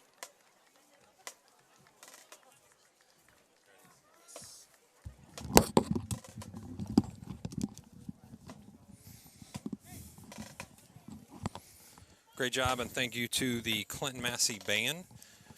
Sounded Always does a good. great job under the direction of Kristen McLean, fantastic teacher and band director. So, before we get the action started back, got a lot of responses already to our question of what is your birthday dinner if you're going to, if money is no object. Shane Garrison said, I'm going to Ron's place. Hey, Ron. How about Longhorn Steakhouse? I will Longhorn's say good. that's probably one of the top two for me. Fleming's Steakhouse. Is it good? We've thought about that. Fleming's. How about the Apple Barn in Pigeon Forge? Good restaurant, good fritters. Absolutely. Also sending out a shout out from Kathy, Gary and Kathy Mormon. They've got a birthday coming up for Ruby as well. Cheering on my Hurricane classmates while eating some Taco Bell. How about Lexi Earhart? Way to go, Lexi. Yeah, Lexi sending some love back. Representing the border. I hope you're eating a Mexican pizza How before about they're gone. shout out to Sure Hands Carter Huffman, 81 on Wilmington, Grandpa and Grandma Jeffries. Yeah, he does have some in good hands. Huntingtown, Maryland. Hey. Huntingtown, Maryland. We appreciate you letting us know where you're listening from. You know, we should have one of those quarter map that shows every state, and every time we get a state, we'll put a quarter in there Yeah. and say if we can cover. I mean, we have Alaska, which is the hardest one to Oh, get. my goodness. If we So can if we can get Hawaii, we're in Yeah, great we're- shape, yeah. We got Alabama, Arizona. I think one week we had California. So 14-0 Blaine is your score, looking for SBAAC scores. So Morton's Steakhouse Also in got, downtown Cincinnati. just real quick, Goshen 14-6 over New Richmond at Excellent. halftime. 14-6 Goshen over New Richmond. Go Massey Marching Band to Mick and Tara Arnold. Hannah and Antonio Copeland watching from Hawaii. How about that? We didn't even know it was coming. Here it comes. Hannah and Antonio Aloha. Copeland watching from Hawaii. That's Roth's Aloha. daughter, son-in-law, Braden's sister. That is fantastic. So said go to Coach Roth and to Bray as well. So we've got Alaska. We've got Hawaii. Got 'em all, That's folks. the two toughest ones. Yeah. So right now we're making that sweep across the country. I need something from the Northwest. Yeah, I was thinking like We need some Montana, Idaho, Washington, Montana, yeah. Wyoming. If you know somebody that's watching in Wyoming and Montana, What's that number we text, Matt? Idaho, it's 937-303-8069. Again, 937-303-8069. Tell your friends to jump on campusnation.com, especially if they're in Idaho, Montana, or Wyoming. Hey. We want to hear from them. And just a shout out and reminder, if you want to sponsor for the next coming weeks, playoff weeks, which is going to be a lot of viewership, make sure you get a hold of that number so we can keep bringing these broadcasts to you free. And you're going to have a lot of thousands of people watching here the next few weeks. And that number is 937-527-6674. So you can contact Rick Phillips starting Monday, 937-527-6674. Get your company out there, get your name out there, and see your business increase. So Ruby's Restaurant, I'm assuming that's Jack Ruby's. Carlo and Johnny's is where Darren Brown's going if money is no object. Hey, way to go. Mama and Papa watching from Haines City, Florida. Miss seeing our great-grandson, which is Carter Frank. Carter Frank with a huge population of support here. Well, you know what? He's got Shelley- a great support group. He's going to get Absolutely. through this. Shelley Bailey, one of our Clinton-Massey administrators, is checking in and says that she would want to go to Roosters or to Outback. And we got to send some love to Shelley Bailey because she is sitting at Waynesville Stadium. She is watching her son in the band and listening to the broadcast at the same time. That's the kind of Had it administrators. Monday night, folks. The administrators we have at Clinton-Massey are multi-talented. They can do two things And they have at good once. taste in food. Excellent. So shout out to Gabe McDowell. Zeke and Rocky are watching from Clarksville. Hey, How about Vegas. Brennan's in New Orleans? So lots of information being shared by our listeners. I don't know, Berners. You take me there, folks, and I'll tell you if it's good or not. Yeah, there you So, go. Watching if I can get me down to families New Orleans. watching from Arizona. We got a couple people watching from Arizona. And special shout out to my former neighbor. Says Elena Smith's birthday. Our neighbor's here in just a few days. Want to send out a shout out to him. A big supporter of Clinton-Massey football for years. And my wife checking in There it is. would like to say she loves the Chipotle. The Chipotle was excellent tonight. Give a shout out to the workers at Chipotle. Hey, way to go, Chipotle. I don't know who this is, but someone just texted this to me. All right, so I would like to, how about the Cheesecake Factory That's or a good Outback one. Steak? Wonderful. Orange chicken at the Cheesecake Factory is fantastic. I tell you what, I went to Jeff Ruby's a couple years ago with my wife, and I just felt pressure. You know, I'm a Massey guy.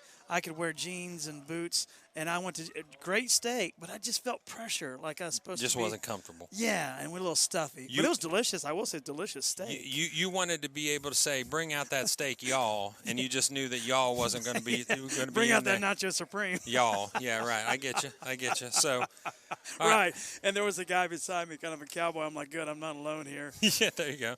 So it was So great steak, delicious steak. we've had some conversations. I'm sure if you're the Clinton-Massey coaching staff, I'm certain we had conversations from the Wilmington coaching staff because all the way here in the press box, we could hear Scott Killen putting encouragement into his Yeah, players. he's firing them up. Talking about it and saying, hey, we're right where we want to be in this game. You guys are 1 score away from tying this up and 2 scores from taking the lead. So Scott Killen very proud of his team at this point. And we said, and it was mentioned numerous times through the week to people that asked me, it's just a team that's ready to set a little bit of a precedent back. They've had 3 or 4 bad years. You know, the scores have been pretty lopsided. If you go back to 15-16, there were some closer games.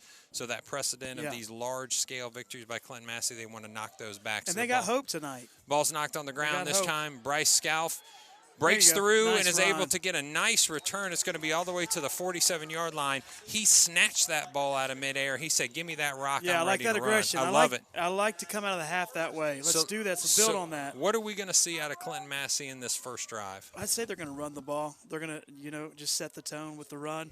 I like that aggressive stance out of Scalf there. Just take it, go with it, and get you some good field position. Let's execute, and let's punch it in here. So looks like we're adding a tight end there. Owen Trick back into the game for a double tight look. Wishbone backfield.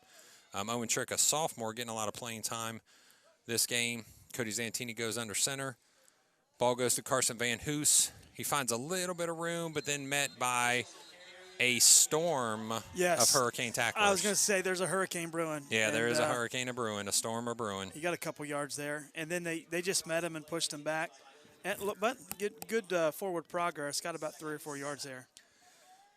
So Clinton-Massey is setting up this time again in that double tight look. Keep both tight ends in. Probably a wishbone backfield. So I guess they've liked something they see in that double tight look. They're going to see if they can exploit it. That does bring another defender down into the box. So they might be happy just running out some clock and keeping the Wilmington offense off the field. Little pitch. Pitch this time, the play that they scored on he's numerous moving. times. He's also able to outrun. He makes France miss. Goes to his inside. Now it's just a foot race. A nice little stutter step. France is able to bring him down, and he's actually tackled at the 8-yard line, but it's going to be a holding call on the outside. That's another hold. This is the night. It's indicative of the night we're playing. What a play. Yeah, just and this is not something you like to see. So coming back onto the field, we didn't see this exiting this way, but it looks like coming back onto the field is Dalen Maple, but it's by cart this time. Wow. So he's not in the offensive backfield. We're going to get you a number. It looks like with the double tight looks, Cody Zantini's going to come over and get the play directly from the sideline. Carson Van Hoos is going to be a ball carrier. Colton Trampler is going to be a ball carrier. And back in the backfield is Caden Clutter. So Caden Clutter is going to be your additional runner. So it looks like Dalen Maple is limping. In fact, they're bringing out the crutches. Wow. That is not a good sign Maple. for defense and for offense. That's another two-way starter loss. So we'll see how they make up for him on defense as well. And this is football. If you can get into the postseason healthy, that's great. But we're going to be banged up for sure. Throw that. Pass Nice. to number 1. Nice. Carter Uten makes one person miss. Stiff arms number 2. Nice play, Carter. Zantini's pass is complete to Carter Uten. It's going to be brought down at the 25-yard line. So after making one person miss, he actually stiff-armed Tanner Killen and pushed him away in order to get another 5 or 7 yards there. Zantini seen the opening and made the play. Nice catch. And Uten scooting down to the 25-yard line. Waiting just a second to send that ball, which was There's Colton. smart. Colton Trampler. They're ready for that, and they're ready for that fullback. You're not going to trick them by going up the middle quickly. They've got that ready and down pat tonight. That defensive line's playing well. Little winded right now, but they're still giving max effort. Yeah, they've got some size up front, so you might be able to wear those guys down by the end of the game. You hope that's the case. You keep on pounding that fullback. But Scott Killen has said earlier in the week that he knows he has to stop the fullback in order to stop this offense. So Caden Clutter gets the pitch. He's going to go sideways, Just go out of can't get bounds. that corner. Can't find get out the of corner. bounds at this point. Nice swarming defense there by the Hurricanes, and just had a slew of guys on him there. He trying to get that in and make that turn, but never could make that turn. Yeah, that's the difference. In a couple of the runners, we know that Dalen Maple's got that extra boost of speed. He's got a couple cuts in him. Carter Frank would be able to do the same thing. Caden Clutter, which is a great defensive player and a good offensive player as well. He carried the ball many times last year in that offensive backfield. But he's kind of that straight ahead. He wants to get the yards that he can runner. So he wasn't able to break back inside and get some extra yards there. Wishbone backfield calls the defense offsides. So that's going to be a free 5 yards. Cody Zantini's pretty good at that. He's got a good hard count. Yeah, and that's great to see. Definitely got him there. Going to make it easier. I'd like to see a pass. With that pass, Zantini just put a good one on the money. I'd like to keep him in rhythm. And but I'm not the offensive coordinator, so that's not my call. But I like the pass he made just a couple plays ago, and I'd like to see him just stay with that. Yeah, Clinton-Massey averaging right now 453 yards in rushing per game and just 55 in passing. So Carter Van Hoos turns the corner. He puts his head down, almost gets the first down, but he is going to be knocked out of bounds with about, it looks like a half yard to go. Yeah, just a footer. Yep. Just a foot or two there. So Clinton-Massey usually averaging that 453. They've had an average of 508 total yards per game, 2,543 total yards in those first 5 games, and averaging, like I said, about 60, almost 61 points a game. So this is very unlike them to not be able to get the rush yardage. It's unlike them to only have 21 points at halftime. So we'll see what Wilmington's able to do to hold on to this. A nice hop, skip, hop. and a first down. That's a first down. Yeah. And nice play there. Nice push by the offensive line. Very good push, and that's a Falcon first down for Van Hoos. Now we need to punch it in. It's time for Colton to get a big play here. I think time for him to break one free. Yeah, Wilmington's defense on the field now for a little bit to start this second half. 8:05 left in the third quarter. Back to that double tights. Yep, looks like a double tights look with a wishbone backfield. Cody Zantini's going to go under center. I like Looks this drive. Yeah, almost 9, 10 in the box. Ball goes to Carson Van Hoos. He's able to find a little crease there and get through. It's tiny. And he went through that seam, and great play there to find it and get about 5 yards. That's actually something Scott Killen brought up in the conversation earlier this week, is that he just needs a crease. It's the tiniest bit of a crease, and he's then he able explodes out yes, of it. It's a very small opening that he needs. Carson Van Hoos is leading all of the SBAC in rushing with 77 attempts and 921 yards. That's 5 seasons. 12 or 5 games. 12-yard average per touch. Is that Clutter. yeah, that's Caden Clutter. Nice. And he's able to get in for the touchdown. So nice for Caden Clutter to have that touchdown, earn that time there on the offensive side, and it pays off with a touchdown. That's something I don't like to see. We had seen earlier the cramps had come into Colton Trampler, and it looks like he's just trying to shake it off. It looks like he's cramping up just a little bit. He talks to Matt Davis, the trainer, shakes him off, and is going to try to maybe walk that off and stretch that out. Yeah, our stable is thinning out of running backs, and we need to keep our thoroughbreds in there. Yeah, the one thing that we did have or seem to have was a lot of running backs, and it seems like they're going down pretty quick here. So the point after attempt by Trevor McGinnis is good. It's going to bring your score to 28-14 with 7:12 left. Wilmington's not going to be subdued in their excitement just by that score. They expected Clinton-Massey to make some adjustments, which they did. They went with a double tight look the majority of that drive, if not all the drive. So they understood that they were going to make adjustments. The score doesn't surprise them. Now it's time to get back on the offensive side and score and answer. Yeah, and I think for Massey, you want to finish this half like we just did, over almost a 5-minute drive. You want to clean up the whole second half. And when you go into the playoffs and have a week to think about it, you want to say, you know what, we struggled in that first half, but that second half we came out and we played Massey football. So you want that confidence going into the playoffs that, hey, we're rolling, and gives you a week. It looks like that bye week's going to be crucial for us because a couple of our guys that are dinged up, hopefully they're going to get some rest.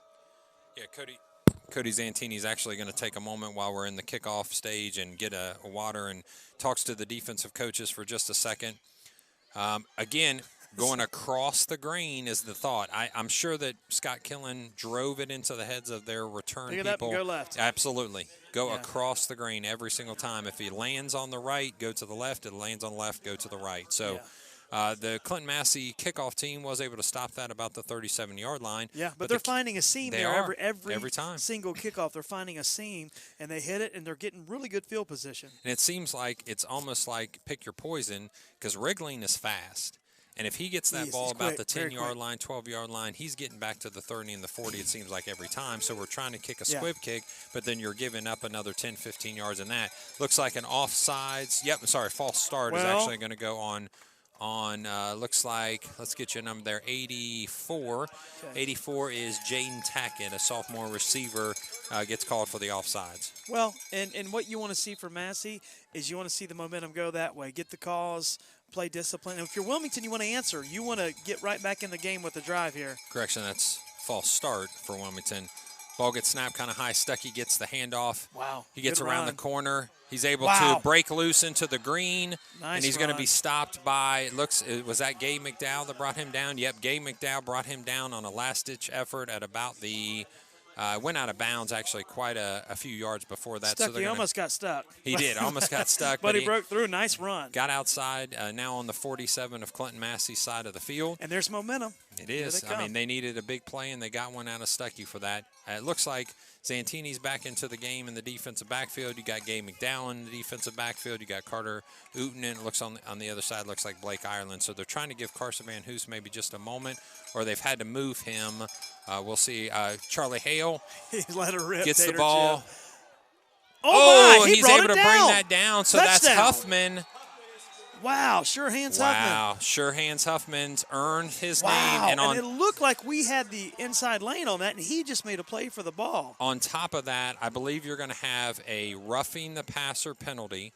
So Charlie Hale had a beautiful move, a swim move on the outside, left-hand side of the defense, a great move. But I think after the release, he hit him just a little bit late.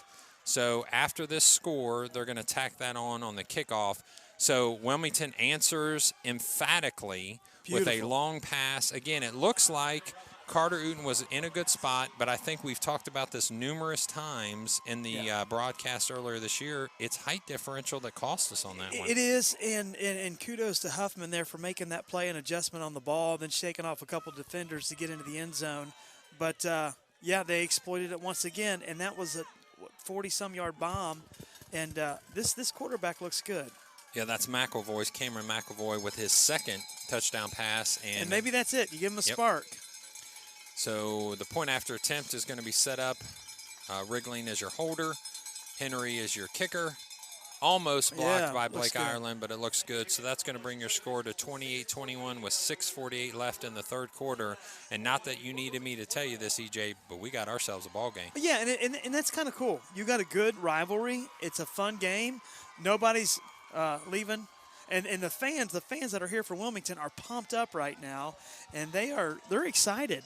They're in this. It's kind of quiet. I think there's some crickets over here. On Yeah, the I will Massey say side. that the Wilmington sideline They just want this game. exploded when the players came off the field after that point after attempt was good by Parker Henry. And the Clinton-Massey side, as you said, I'm not seeing a lot of movement. I'm hearing one or two cowbells. That's about it.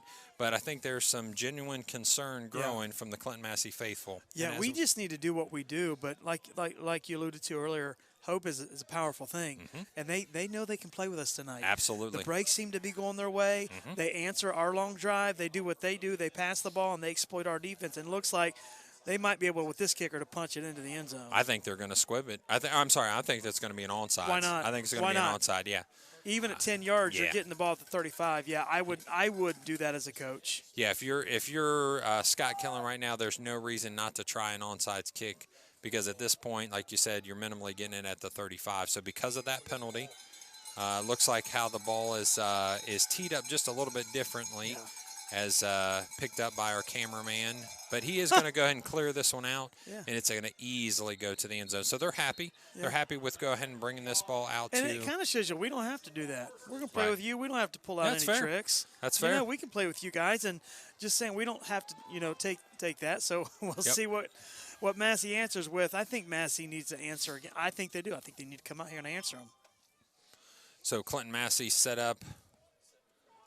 Ball's going to be set up. Ball gets returned back to Wilmington, and these are those COVID rules that we've had for the year. So a ball that gets kicked off has to be returned back to that team. They have their own balls for kickoff. We now have a ball in for offense, so that ball is going to be set at the 20-yard line, and we're going to have play coming from the right to the left-hand side with Wilmington having all the momentum at this point.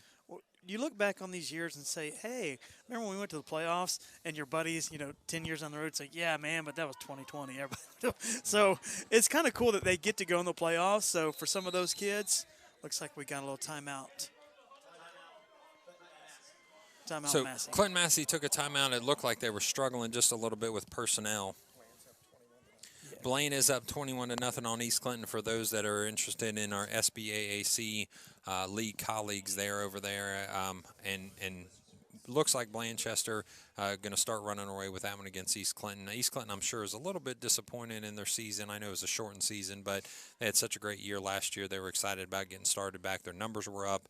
Just didn't turn out like they wanted it to. So Waynesville, a little update across the lake, as you said. 17-12 is your score against Northridge, Dayton Northridge.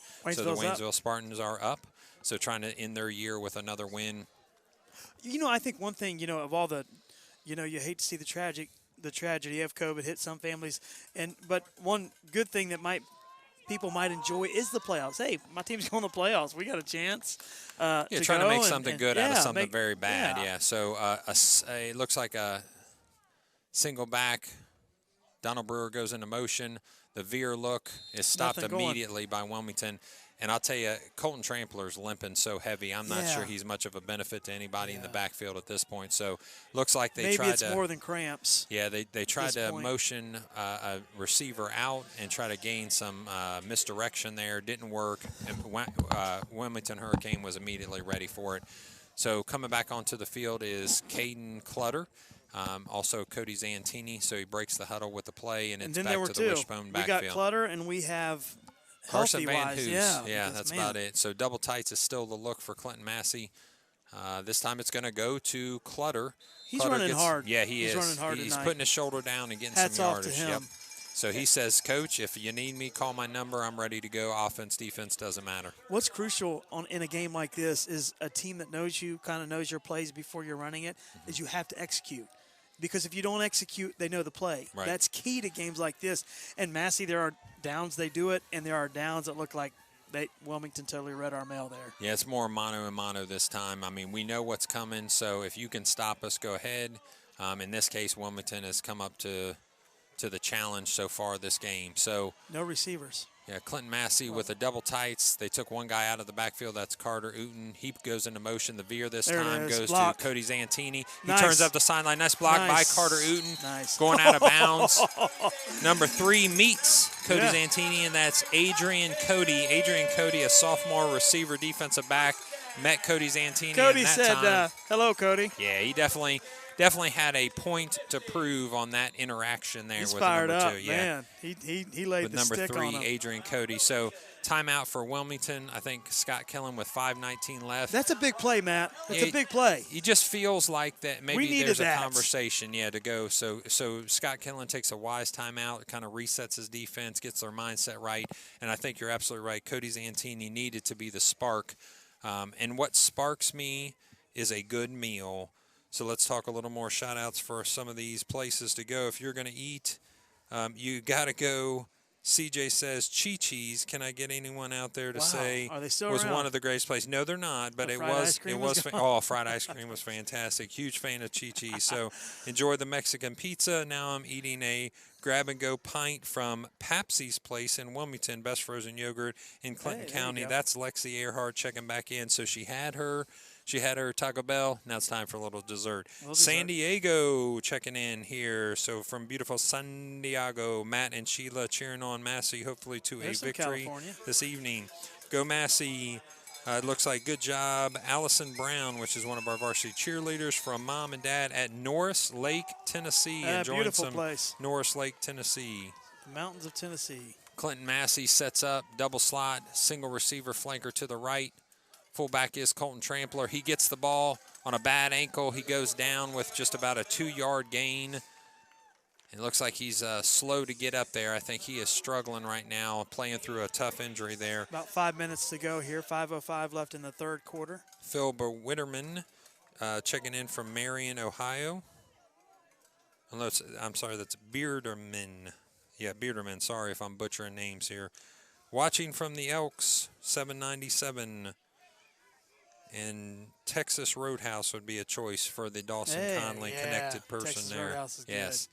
Nice run, Colton. Nice job, Colton Still running Trampler. hard. Running hard, even on Yeah. a bad ankle. He's able to get through all the first and second layer of the Wilmington Hurricane defense Yeah, for nice a first run, down. Colton. Nice physical. Man, he's a physical back. Absolutely. And even though he looks a little injured, banged up tonight, he's still running hard. Like I said, this bye week is going to be nice to have. Yeah, it looks like they're going to need a little bit of time to heal up because that stable of running backs, like you said, is getting kind of thin. This time it goes to Carson Van Hoos, a little stutter stop.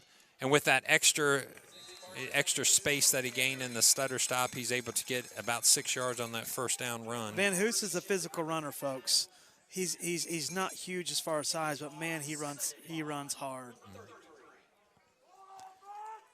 So again, if you want to check in with your favorite restaurant, 937-303-8069. 937-303-8069. Getting a lot of information from our listeners across the country, from Nome, Alaska to Hawaii, all the way to Clarksville, Ohio, down the street. So Beautiful we appreciate Clarksville. you checking in.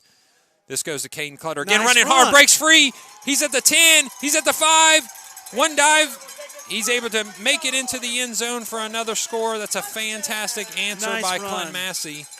I think Wilmington is not really expecting Caden Clutter. They're not expecting him to even get Yeah. the ball when he's in the backfield, and Yeah. he's now surprised you with 2 touchdowns and 2 he's or 3 making great the runs. most of it. Nice hard run and a little open field speed there by Clutter.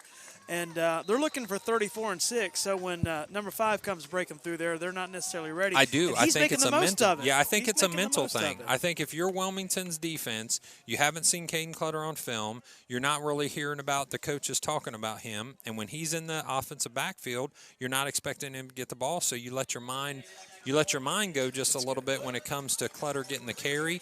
He broke through just that first defensive line, and there They was weren't ready nobody. for him, yeah. There was nobody waiting there. They weren't even shading to that side. But so. that's the next man up mentality Yes. here at Massey. You know, you got 3 running backs down now, 2 that can't play, 1 that's a little gimpy. But Caden Clutter comes in, give him the ball, runs hard, physical, and he says, I'll carry you. I'll pick you up tonight. Yep. Nice run. Feed me, coach, is what he's saying right now on the sideline. So 35-21 is your score, 3:42 left in this third quarter. as Clinton-Massey gets the tee up on the right hash this time. A little different setup. Checking in from Josh Loud, former Clinton-Massey football player, double champion on those 2 state champion teams. Hoping all is well here. We've got to send a shout out when it comes to restaurants. We've got to send out to Rod's Capricorn Inn. Go get you a big burger. Oh, fantastic. A Rod Get burger. you a burger. Clinton-Massey with his hand down. Trevor McGinnis brings the leg through and kicks. This is a twisting, windy stay nice. in. And it's able to go Beautiful. into the end zone. And that's going to be – nope. They are going to call a touchback. Okay, for a second it looked like the far ref was going to call that out of bounds, but it actually hit about the 5-yard line and spun sideways like into a the end 9-iron zone. with spin. Yeah, so that's a Put it right touchback where it needs to for go. Clinton-Massey. I think that's what he was trying to do on the last one. This time he set Nice up on kick. the right-hand hash and gave it exactly the spin it needed to polish stay on in there. So nice job by Trevor McGinnis. He's going to set up the Wilmington Hurricane at the 20-yard line. And give us just a moment to send out a few more of these restaurant shout-outs. So Mike Hunt checking in from Pittsburgh, Massey class of 2012. So we appreciate that, checking in. So I got one. Okay. And that is called the Hillbilly Sandwich Shack. And that is from Mark. And that says nothing but the best for my old lady. There you go, the Hillbilly Sandwich Shack. Yeah, nothing but the best. Don't know where that's found at, but So Wilmington with a handoff on the first play from scrimmage. On a first down run, they're going to get 2 yards, 3:33 left in the third quarter. So Wilmington at this point has answered Clinton-Massey's score. Clinton-Massey has answered Wilmington's score. yeah, it's not a blowout. Now the question is, who's going to make that defensive stop? Who's Yeah. going to put the ball into a 4th down situation? Who's going to get their back up against the wall and get stopped for one time here and turn the ball over on downs or turn it over at least on a punt? And this is so indicative of Massey. They'll get out to a little bit of a touchdown or 2 lead, and then it'll just back and forth the rest of the game. Yeah, Nate Wildermuth in at that defensive right side where Dalen Maple was. He actually puts pressure on the quarterback. Oh, wow. But the ball gets released to, looks like number 15. Nice play. 2 hard tackles there attempted by Clinton-Massey, but number 15 is able to run them both over. That's Josh Snell, it looks like, if we have your Nice number play correctly. by Snell. And the quarterback there, great play. A little hard. He needs to take a little bit off of that, but Yeah. Snell made the play. He and then we got zings a first- fastballs, yeah. that's for sure. Yeah, and Maybe a little touch. And it was down at his knees, but great play by Snell, bringing the ball in and getting some hard yardage. Again, shaking off 2 tacklers. 28-0 is your score over at Blanchester. We're going to call that almost a nail in the coffin at this point against East Clinton. Yeah, at East Clinton. So Wilmington 2:49 sets left up. in the third.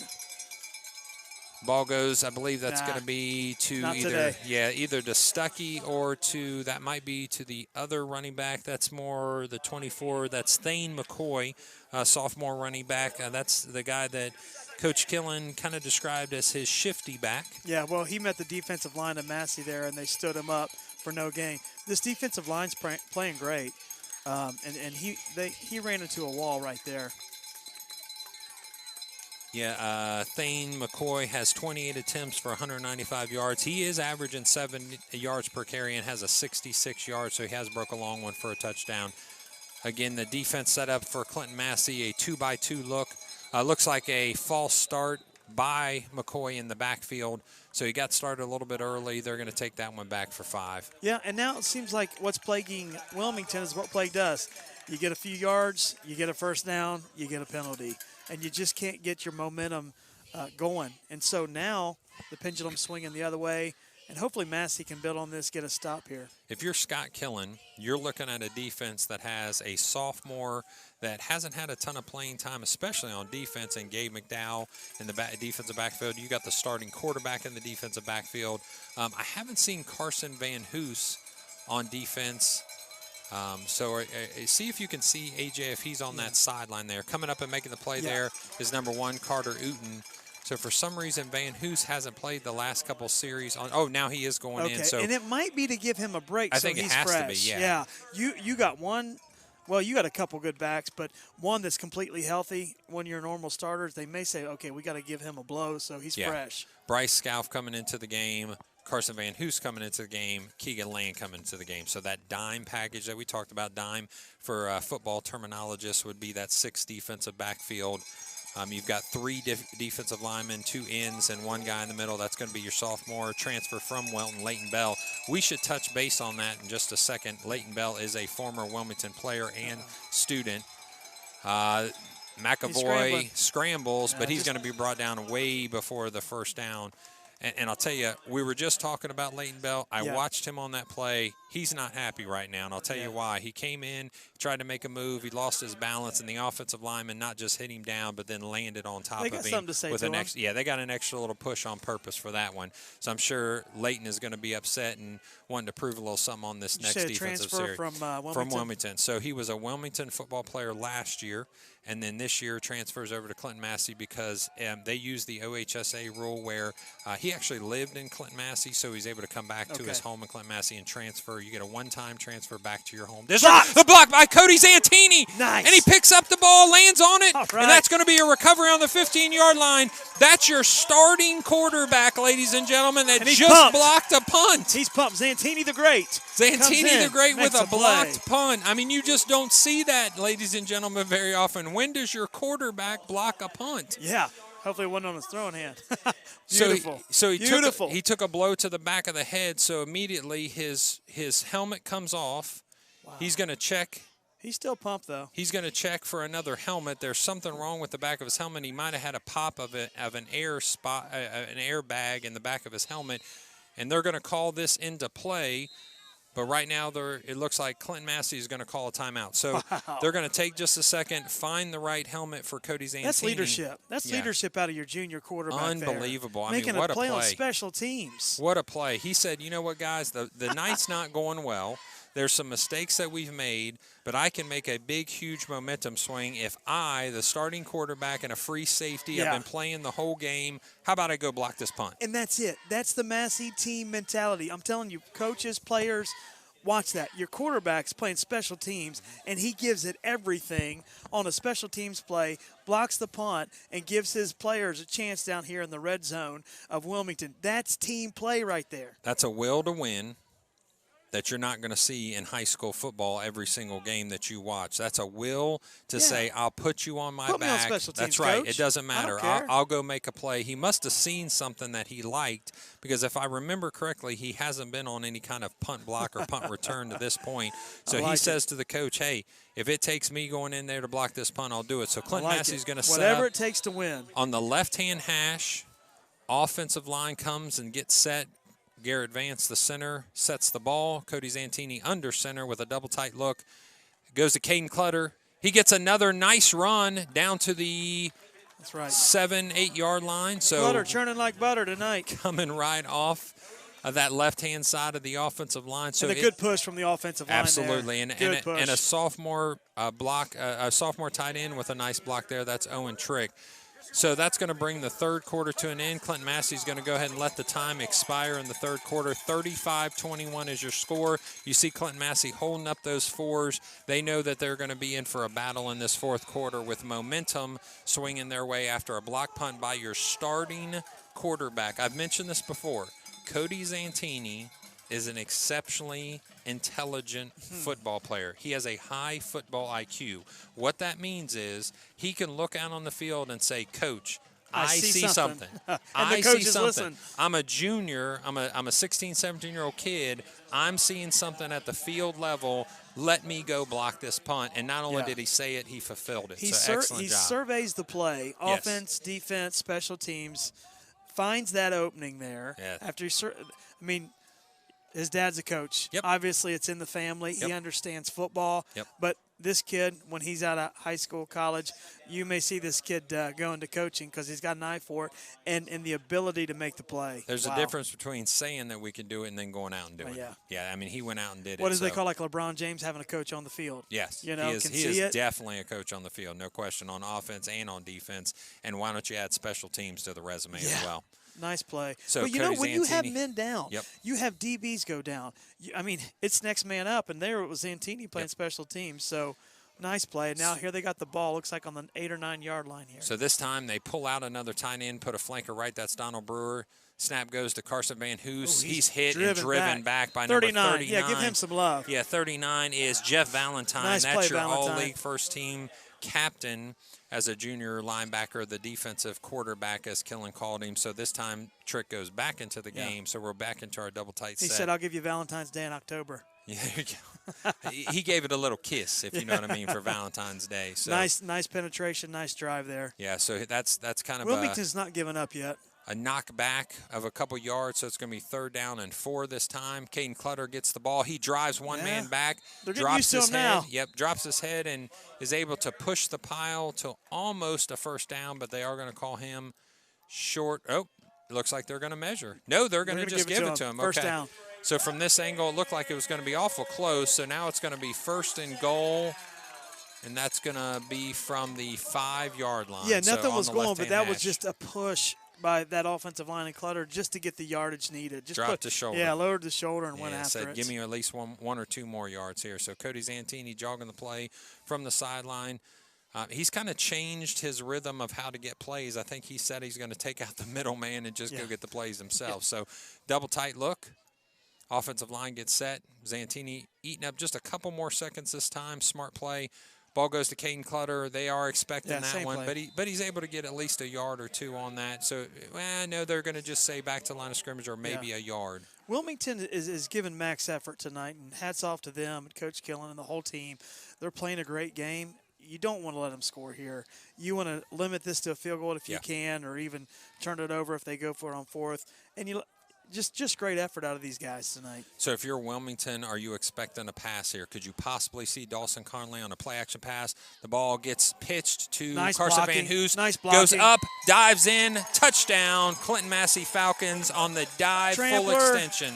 Uterspaw, who's 84? Nice block Dawson there. Conley. Look at that blocking on the end there to make that happen. Great team effort. It was a push out on the right-hand side. He found the opening underneath that, makes a quick cut, and a burst of speed gets him into the end zone on the dive. Absolutely. And one of those, you see the execution of the play. Yeah, they may know it's coming, but if you can, your blockers get their man, and great blocking, and way to take that in.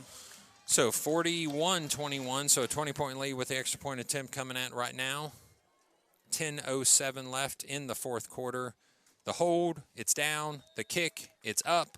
And it's good. So 42-21 is going to be your score at the 10-minute mark, 10:07 exactly in the 4th quarter. So Clinton-Massey with the blocked punt, basically a turnover, is able to capitalize, which earlier in the game there were some missed opportunities by Wilmington. Has that maybe come back to haunt them at this point? Yeah, I think so. And I think you see a huge momentum shift now coming to the Falcon side.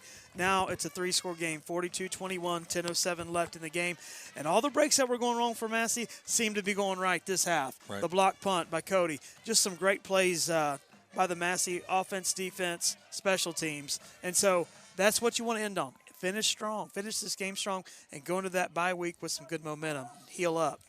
Yeah, I think that is a concern right off the bat. When we talk about what are the keys to next week and the bye week, it's going to have to be that there's some healing going on for Clinton-Massey because, as you said, when you started the night with maybe 3 or 4 different options deep in the backfield, now you're to a pretty much permanent defensive player with a couple.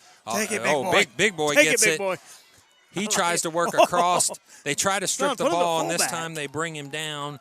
So I believe that was 55, and that is going to be Brett Brooks, a junior offensive defensive lineman. So he gets a nice little return. And you know what? Even though he's a bigger guy and probably doesn't run too much, where did he go? Immediately across the field, across the grain, he's been told, oh, yeah, I've seen that kid he don't play since his basketball, junior does he? high. I'm not sure that he does guy. or not.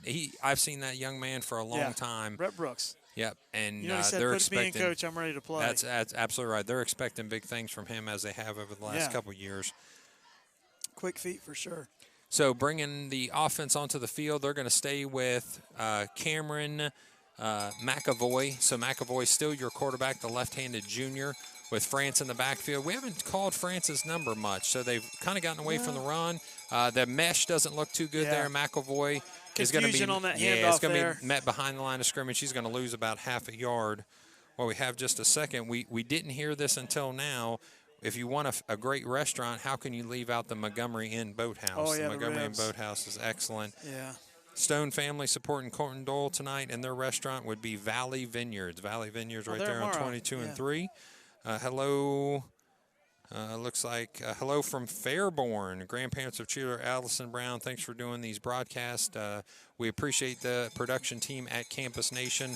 I get compliments all the time about the production and the replays. So we appreciate the work Rick Phillips and his team does at Campus Nation. The throw goes to number 2. That was a missile.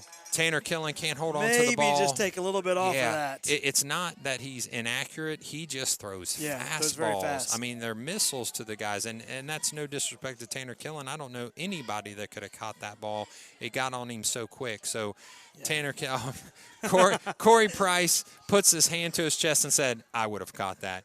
So Brett Brooks does play basketball. So I think he's been a long time stable there for them on athletics for Wilmington. I remember seeing him all the way back in his junior high days. So congrats to him and what he brings to the Wilmington athletic department. Trips left, receiver to the right. McAvoy wants to open up, but he has to scramble. He gets hit by one of his own linemen. He pitches the ball, but he's actually going to lose yards on the pitch. He should have kept that himself. He pitches it back, and they were ready for France to get it, and that play was made immediately by Charlie Hale. Just clashed with France there, folks. Yeah. Hopefully no world wars break out after that. Ireland just clashed with France. Been waiting on that. We got to give him one on that one. But 23, props to 23 for Massey. Is that Scalp? That's Scalp. Yeah, he made the tackle, but Ireland come in there and clashes with France. Yeah. Where's Switzerland when you need it? So bringing the ball back up to the 40-yard line is your Wilmington Hurricane number 54, Brock. That's Rappick, a senior offensive lineman. He's going to shotgun snap it back to McAvoy. McAvoy slings it to number one. Almost picked off by Cody Zantini. Wow. Number 1 is Wriggling, and he just rears back and throws that ball just as hard as he possibly can. Yeah, maybe just a little bit, take a little bit off the top there. That or turn it over or turn it into the longer passes. I mean, clearly he's got an arm. You got a cannon there. Yeah, he's got an absolute cannon as far as his strength. So he put that, they're probably going to open it up here pretty soon and try to get something down that backside now. Sideline. And I think Wilmington's starting to feel it slip away. You know, it's 42-21.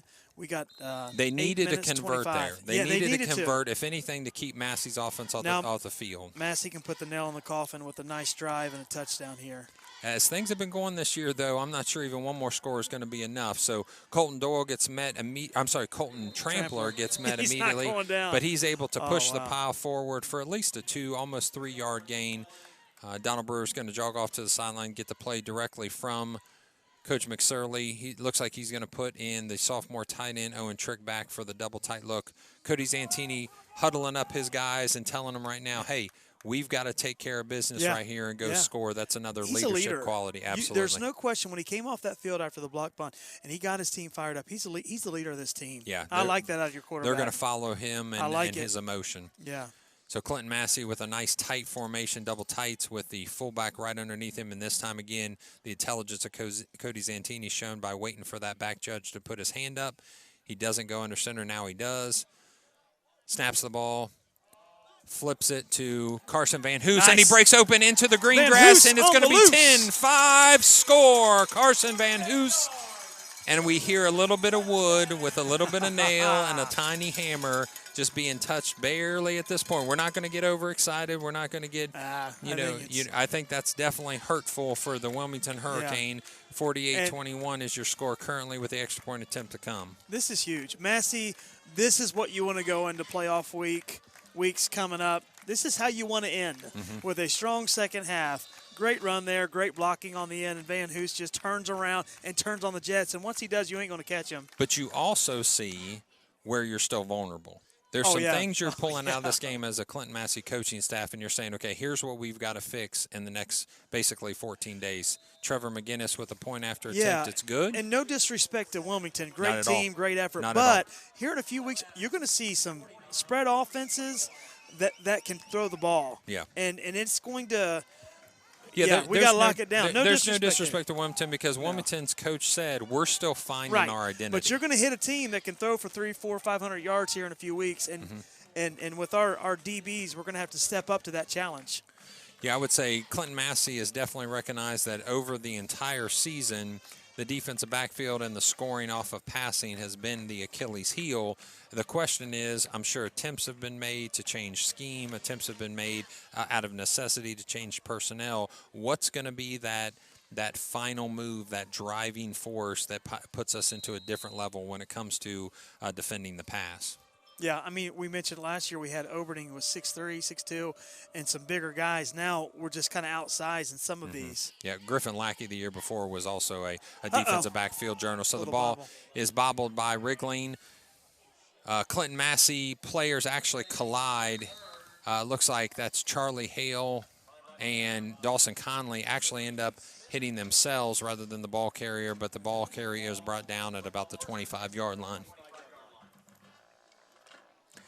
Yeah, I guess questions coming in from the audience that did Hibbert get hurt? I know that Scott Killen and I talking earlier this week that this is something that he's done in the past many times over actually, and I don't see, we will try to see if there's a number 11 on the sideline or did he get hurt and they've put him out of commission for the rest of the game. So I don't know if it's hurt or this is just part of the plan. So my wife says Firebirds for a great steak and filet mignon. Wow. Is that's from Kelly Lamb is sending us that. Firebirds. Good. McAvoy wings it. Wide open is France. He's able to bring the ball in, shakes a defender, and then Colton Trampler brings him down at about the 47-yard line. I have a question from a fan. Has McGinnis missed an extra point in the last 2 years? He has. Oh, he did it. He did earlier at Western Brown. Yeah, and that was the only. Brown. Is that the only one in 2 years? I think if there's any more than that, I'm not aware of it. Yeah. Wow. What a leg. Little love for the kicking game tonight. Well, Trevor McGinnis has put the time in, so he earns those accolades with the time. He's a soccer player. He's also a kicker for the football team and does a great job. So Clinton-Massey setting up their defense at the 47-yard line, a 3-by-1 look. Cameron McAvoy gets the snap, sets his feet, lets it fly. Whoa. It's going to Huffman. Huffman's puts his hands up, and it was just a good play by Blake Irelan. Wow. Put it right on the shoulder pads. Blake Irelan definitely put his hand in the place of his chest to knock that ball loose. But good play, Blake. It was a good play. Nice play. Keegan Lamb is also there in defense to help out as well. So, Hands Huffman has been playing great all game and has done a wonderful job, but that was just a tough and a good defensive play. We've mentioned these guys, the DBs, but I want to give credit to that play. Wonderful play there by Blake. Step for step and just had his hands in the right place. It's hard not to get a penalty there when you're sprinting, 50 yards down the field and you're trying not to. So great play there by Blake Ireland. Yeah, I think the ref had a little something to say about Blake chatting afterwards, though. So I think he got told to shut it down. So the faking, the stop and go. Whoa! And it's going to go as a positive yard. Yeah, no sack, but nice play, nice tackle. Yeah, he's back to the line of scrimmage, and I believe, was that Leighton Bell that brought him down? Number 41. Oh, so that was Nate Wildermuth. So Nate Wildermuth with the tackle, bringing Wilmington back to their line of scrimmage.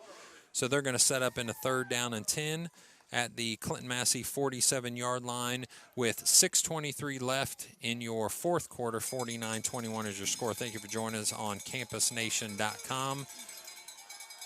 The catch of the shotgun snap, and that's an overthrow by McAvoy. Just got a little love for the best pizza in town, someone says. Don't forget the best pizza in the area from Kelly. Great Greek pizza at Bentino's in Waynesville. Bentino's, absolutely. Across the pond. I'm a big fan of Bentino's. Looks like Tom and Sherry Clark cheering on grandson Lane Scholes in Clinton-Massey football from Elizabethtown, Kentucky. God's country there, Elizabethtown, Kentucky. Don't forget our local Spillway Lodge. People love the Spillway. Had a little date with my wife at Spillway Lodge a few weeks ago. Yeah, we want to send out some love when we're talking about restaurants to Roscoe's Pizza in Corwin or in that Waynesville area that did a nice fundraiser for the Clinton-Massey football team recently. McAvoy, ball comes back towards number 84, which is Tackett, but it is outside of his grasp. So that's going to be a turnover on downs. That's a 4th down, missed opportunity again by the Wilmington Hurricane. And if they weren't able to convert on that one, it's going to be tough. Yeah. The defense is stepping up here, and now Massey's just rolling.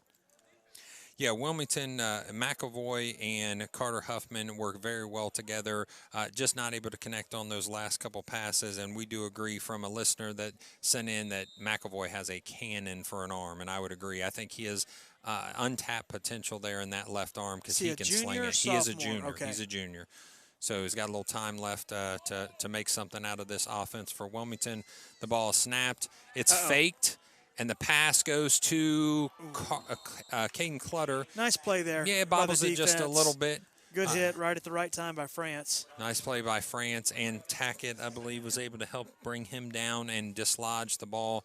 So I think that's just one of those, hey, we're going to give you something to think about here in a couple weeks if we're playing you in the playoffs, because we're up by 49-21. We're up by 28 points, and we're still going to try to pass the ball around the 47-yard line. So Cody Zantini gets another play from the offensive side of the ball, for the offensive side of the ball from Coach McSorley.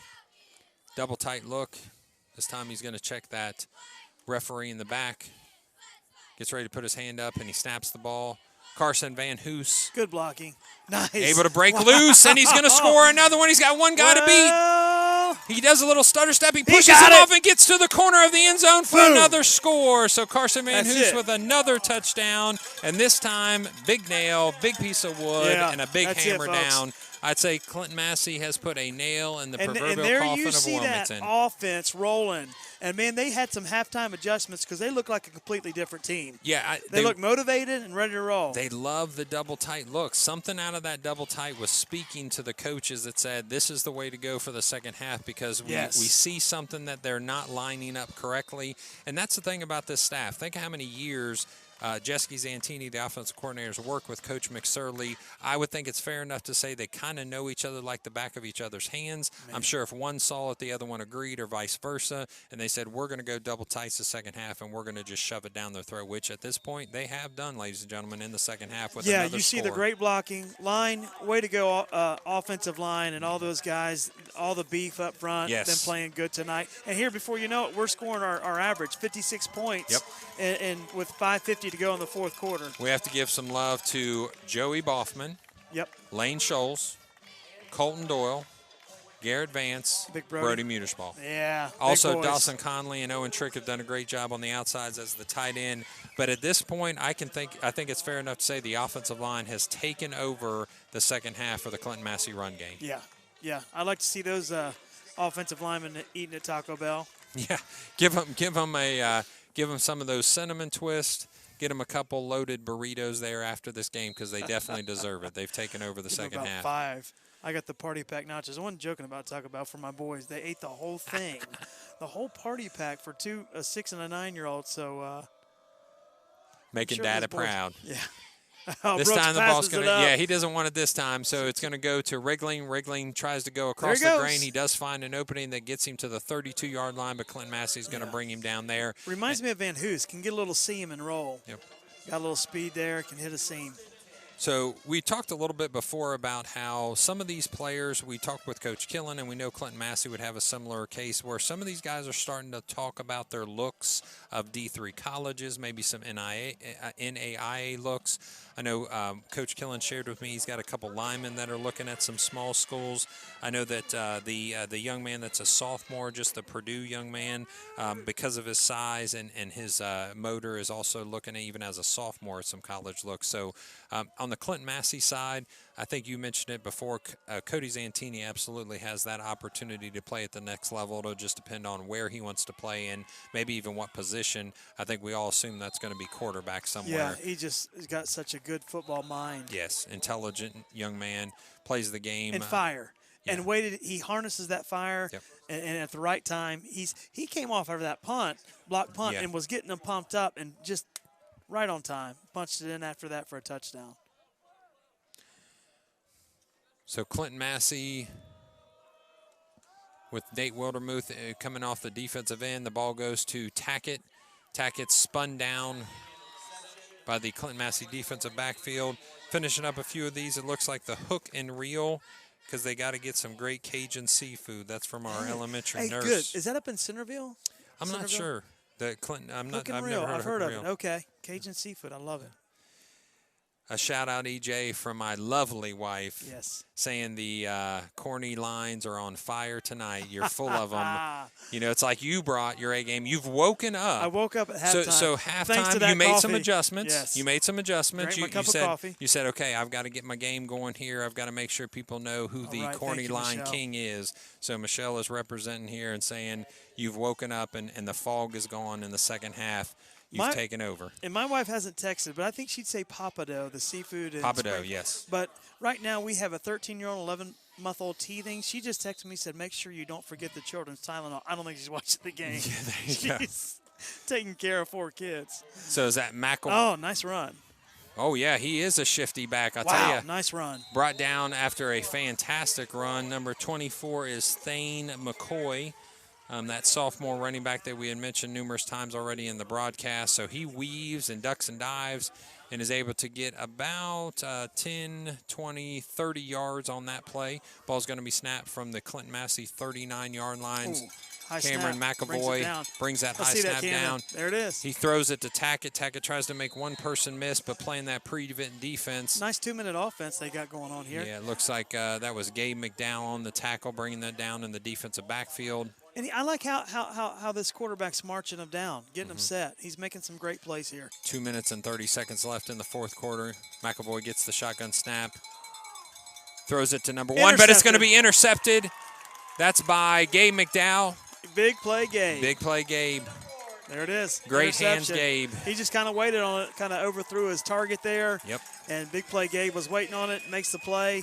And that is the nail, folks. 2:15 to go here in the fourth quarter. Yeah, at this point, we're hoping Clinton-Massey can just run the ball out, run the clock out, and take this game and be happy with a win after a very sluggish and a very unlike them first half. Yeah, and they look good. I like this. I like the week off to heal, and I like finishing strong in this second half. I love what we're seeing out of this team right now. Yeah, and I think they were better than how they were playing. With the turnovers, Massey's a better team than that, and they know that. And so the coaches got them motivated. And don't ever doubt McSorley for being a motivator. The man can motivate you to play football. Absolutely. I'm sure had some conversations there in the in the halftime to get that motivation. So Clinton-Massey's going to take a knee. That's going to take him into a second down with 1:37 left. Running clock right now anyways, I believe. And I believe at this point, because of the running clock, and Wilmington understands that there's no way that they're going to score this many points in this small amount of time. They're going to let this without using any timeouts that they may have remaining. So Scott Killen, I'm sure, is going to go home tonight.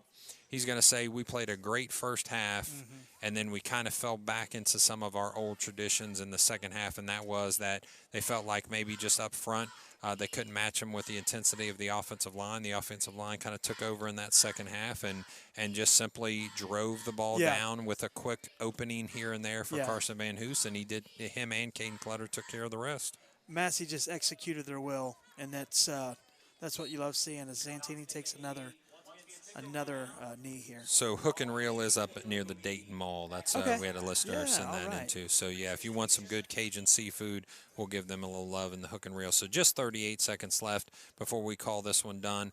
So as Clinton-Massey gets ready to move into their bye week, if you're the Clinton-Massey coaching staff, EJ, what are you thinking right off the bat as the players quickly shake hands just with those that are on the field?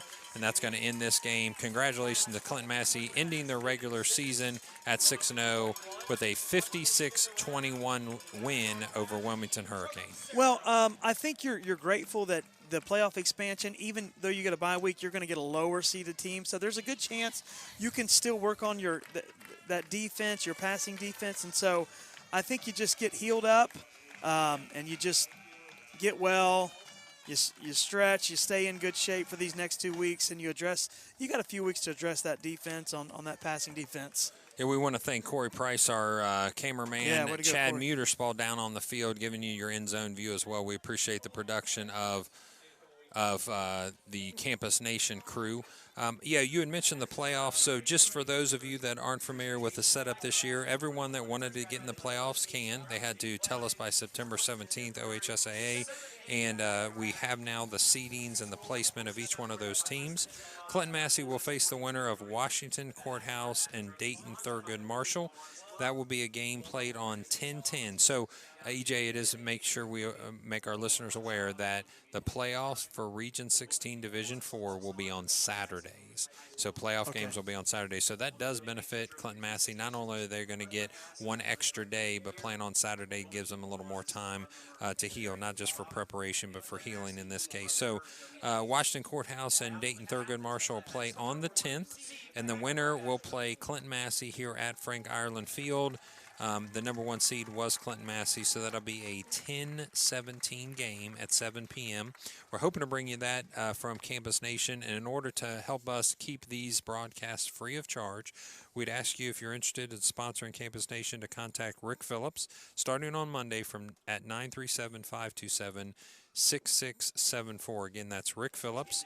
If you want to promote and sponsor your business, it's Monday. You can call in at 937-527-6674. So we do want to note that the players of the game, it looks like they're giving that to the offensive line. Yeah, give a little love to the big boys. Respect to the offensive line. So each year this is a rivalry game, and each team gets the opportunity to earn the trophy for this.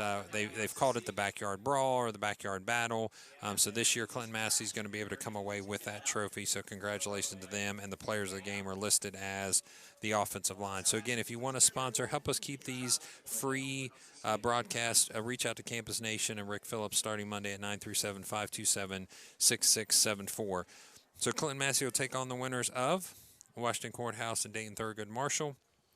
They'll play on the 17th at 7 p.m. here at Frank Ireland Field. And the winner of either Bethel Tate or Urbana is going to go play Waynesville in the seeded bracket right below us. Which I just got a text from Waynesville. They said, how'd it go? I told them the score. So it looks like we may be on a collision course here in a couple weeks. That would be great. Now, I do want to say something. I've actually seen some of the stats of Bethel Tate. I've seen some stats of Waynesville. Some tells me if Bethel Tate gets past Urbana, which it looks like from the seeding they'll be able to do that, that Waynesville-Bethel Tate game could be one that you'd want to watch. I think that's going to be an excellent game.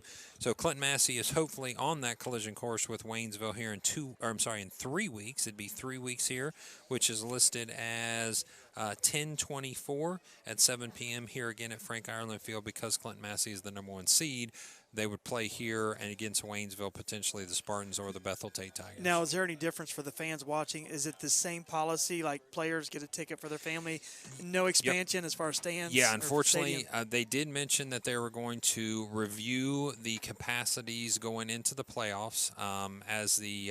As the president of the SBAC League, which I happen to be, I haven't received anything from OHSAA saying we're going to be able to recalculate the maximums for attendance. So as of right now, those tickets are still going to go to the football players. They're going to go to the coaches. They're going to go to the cheerleaders and their parents.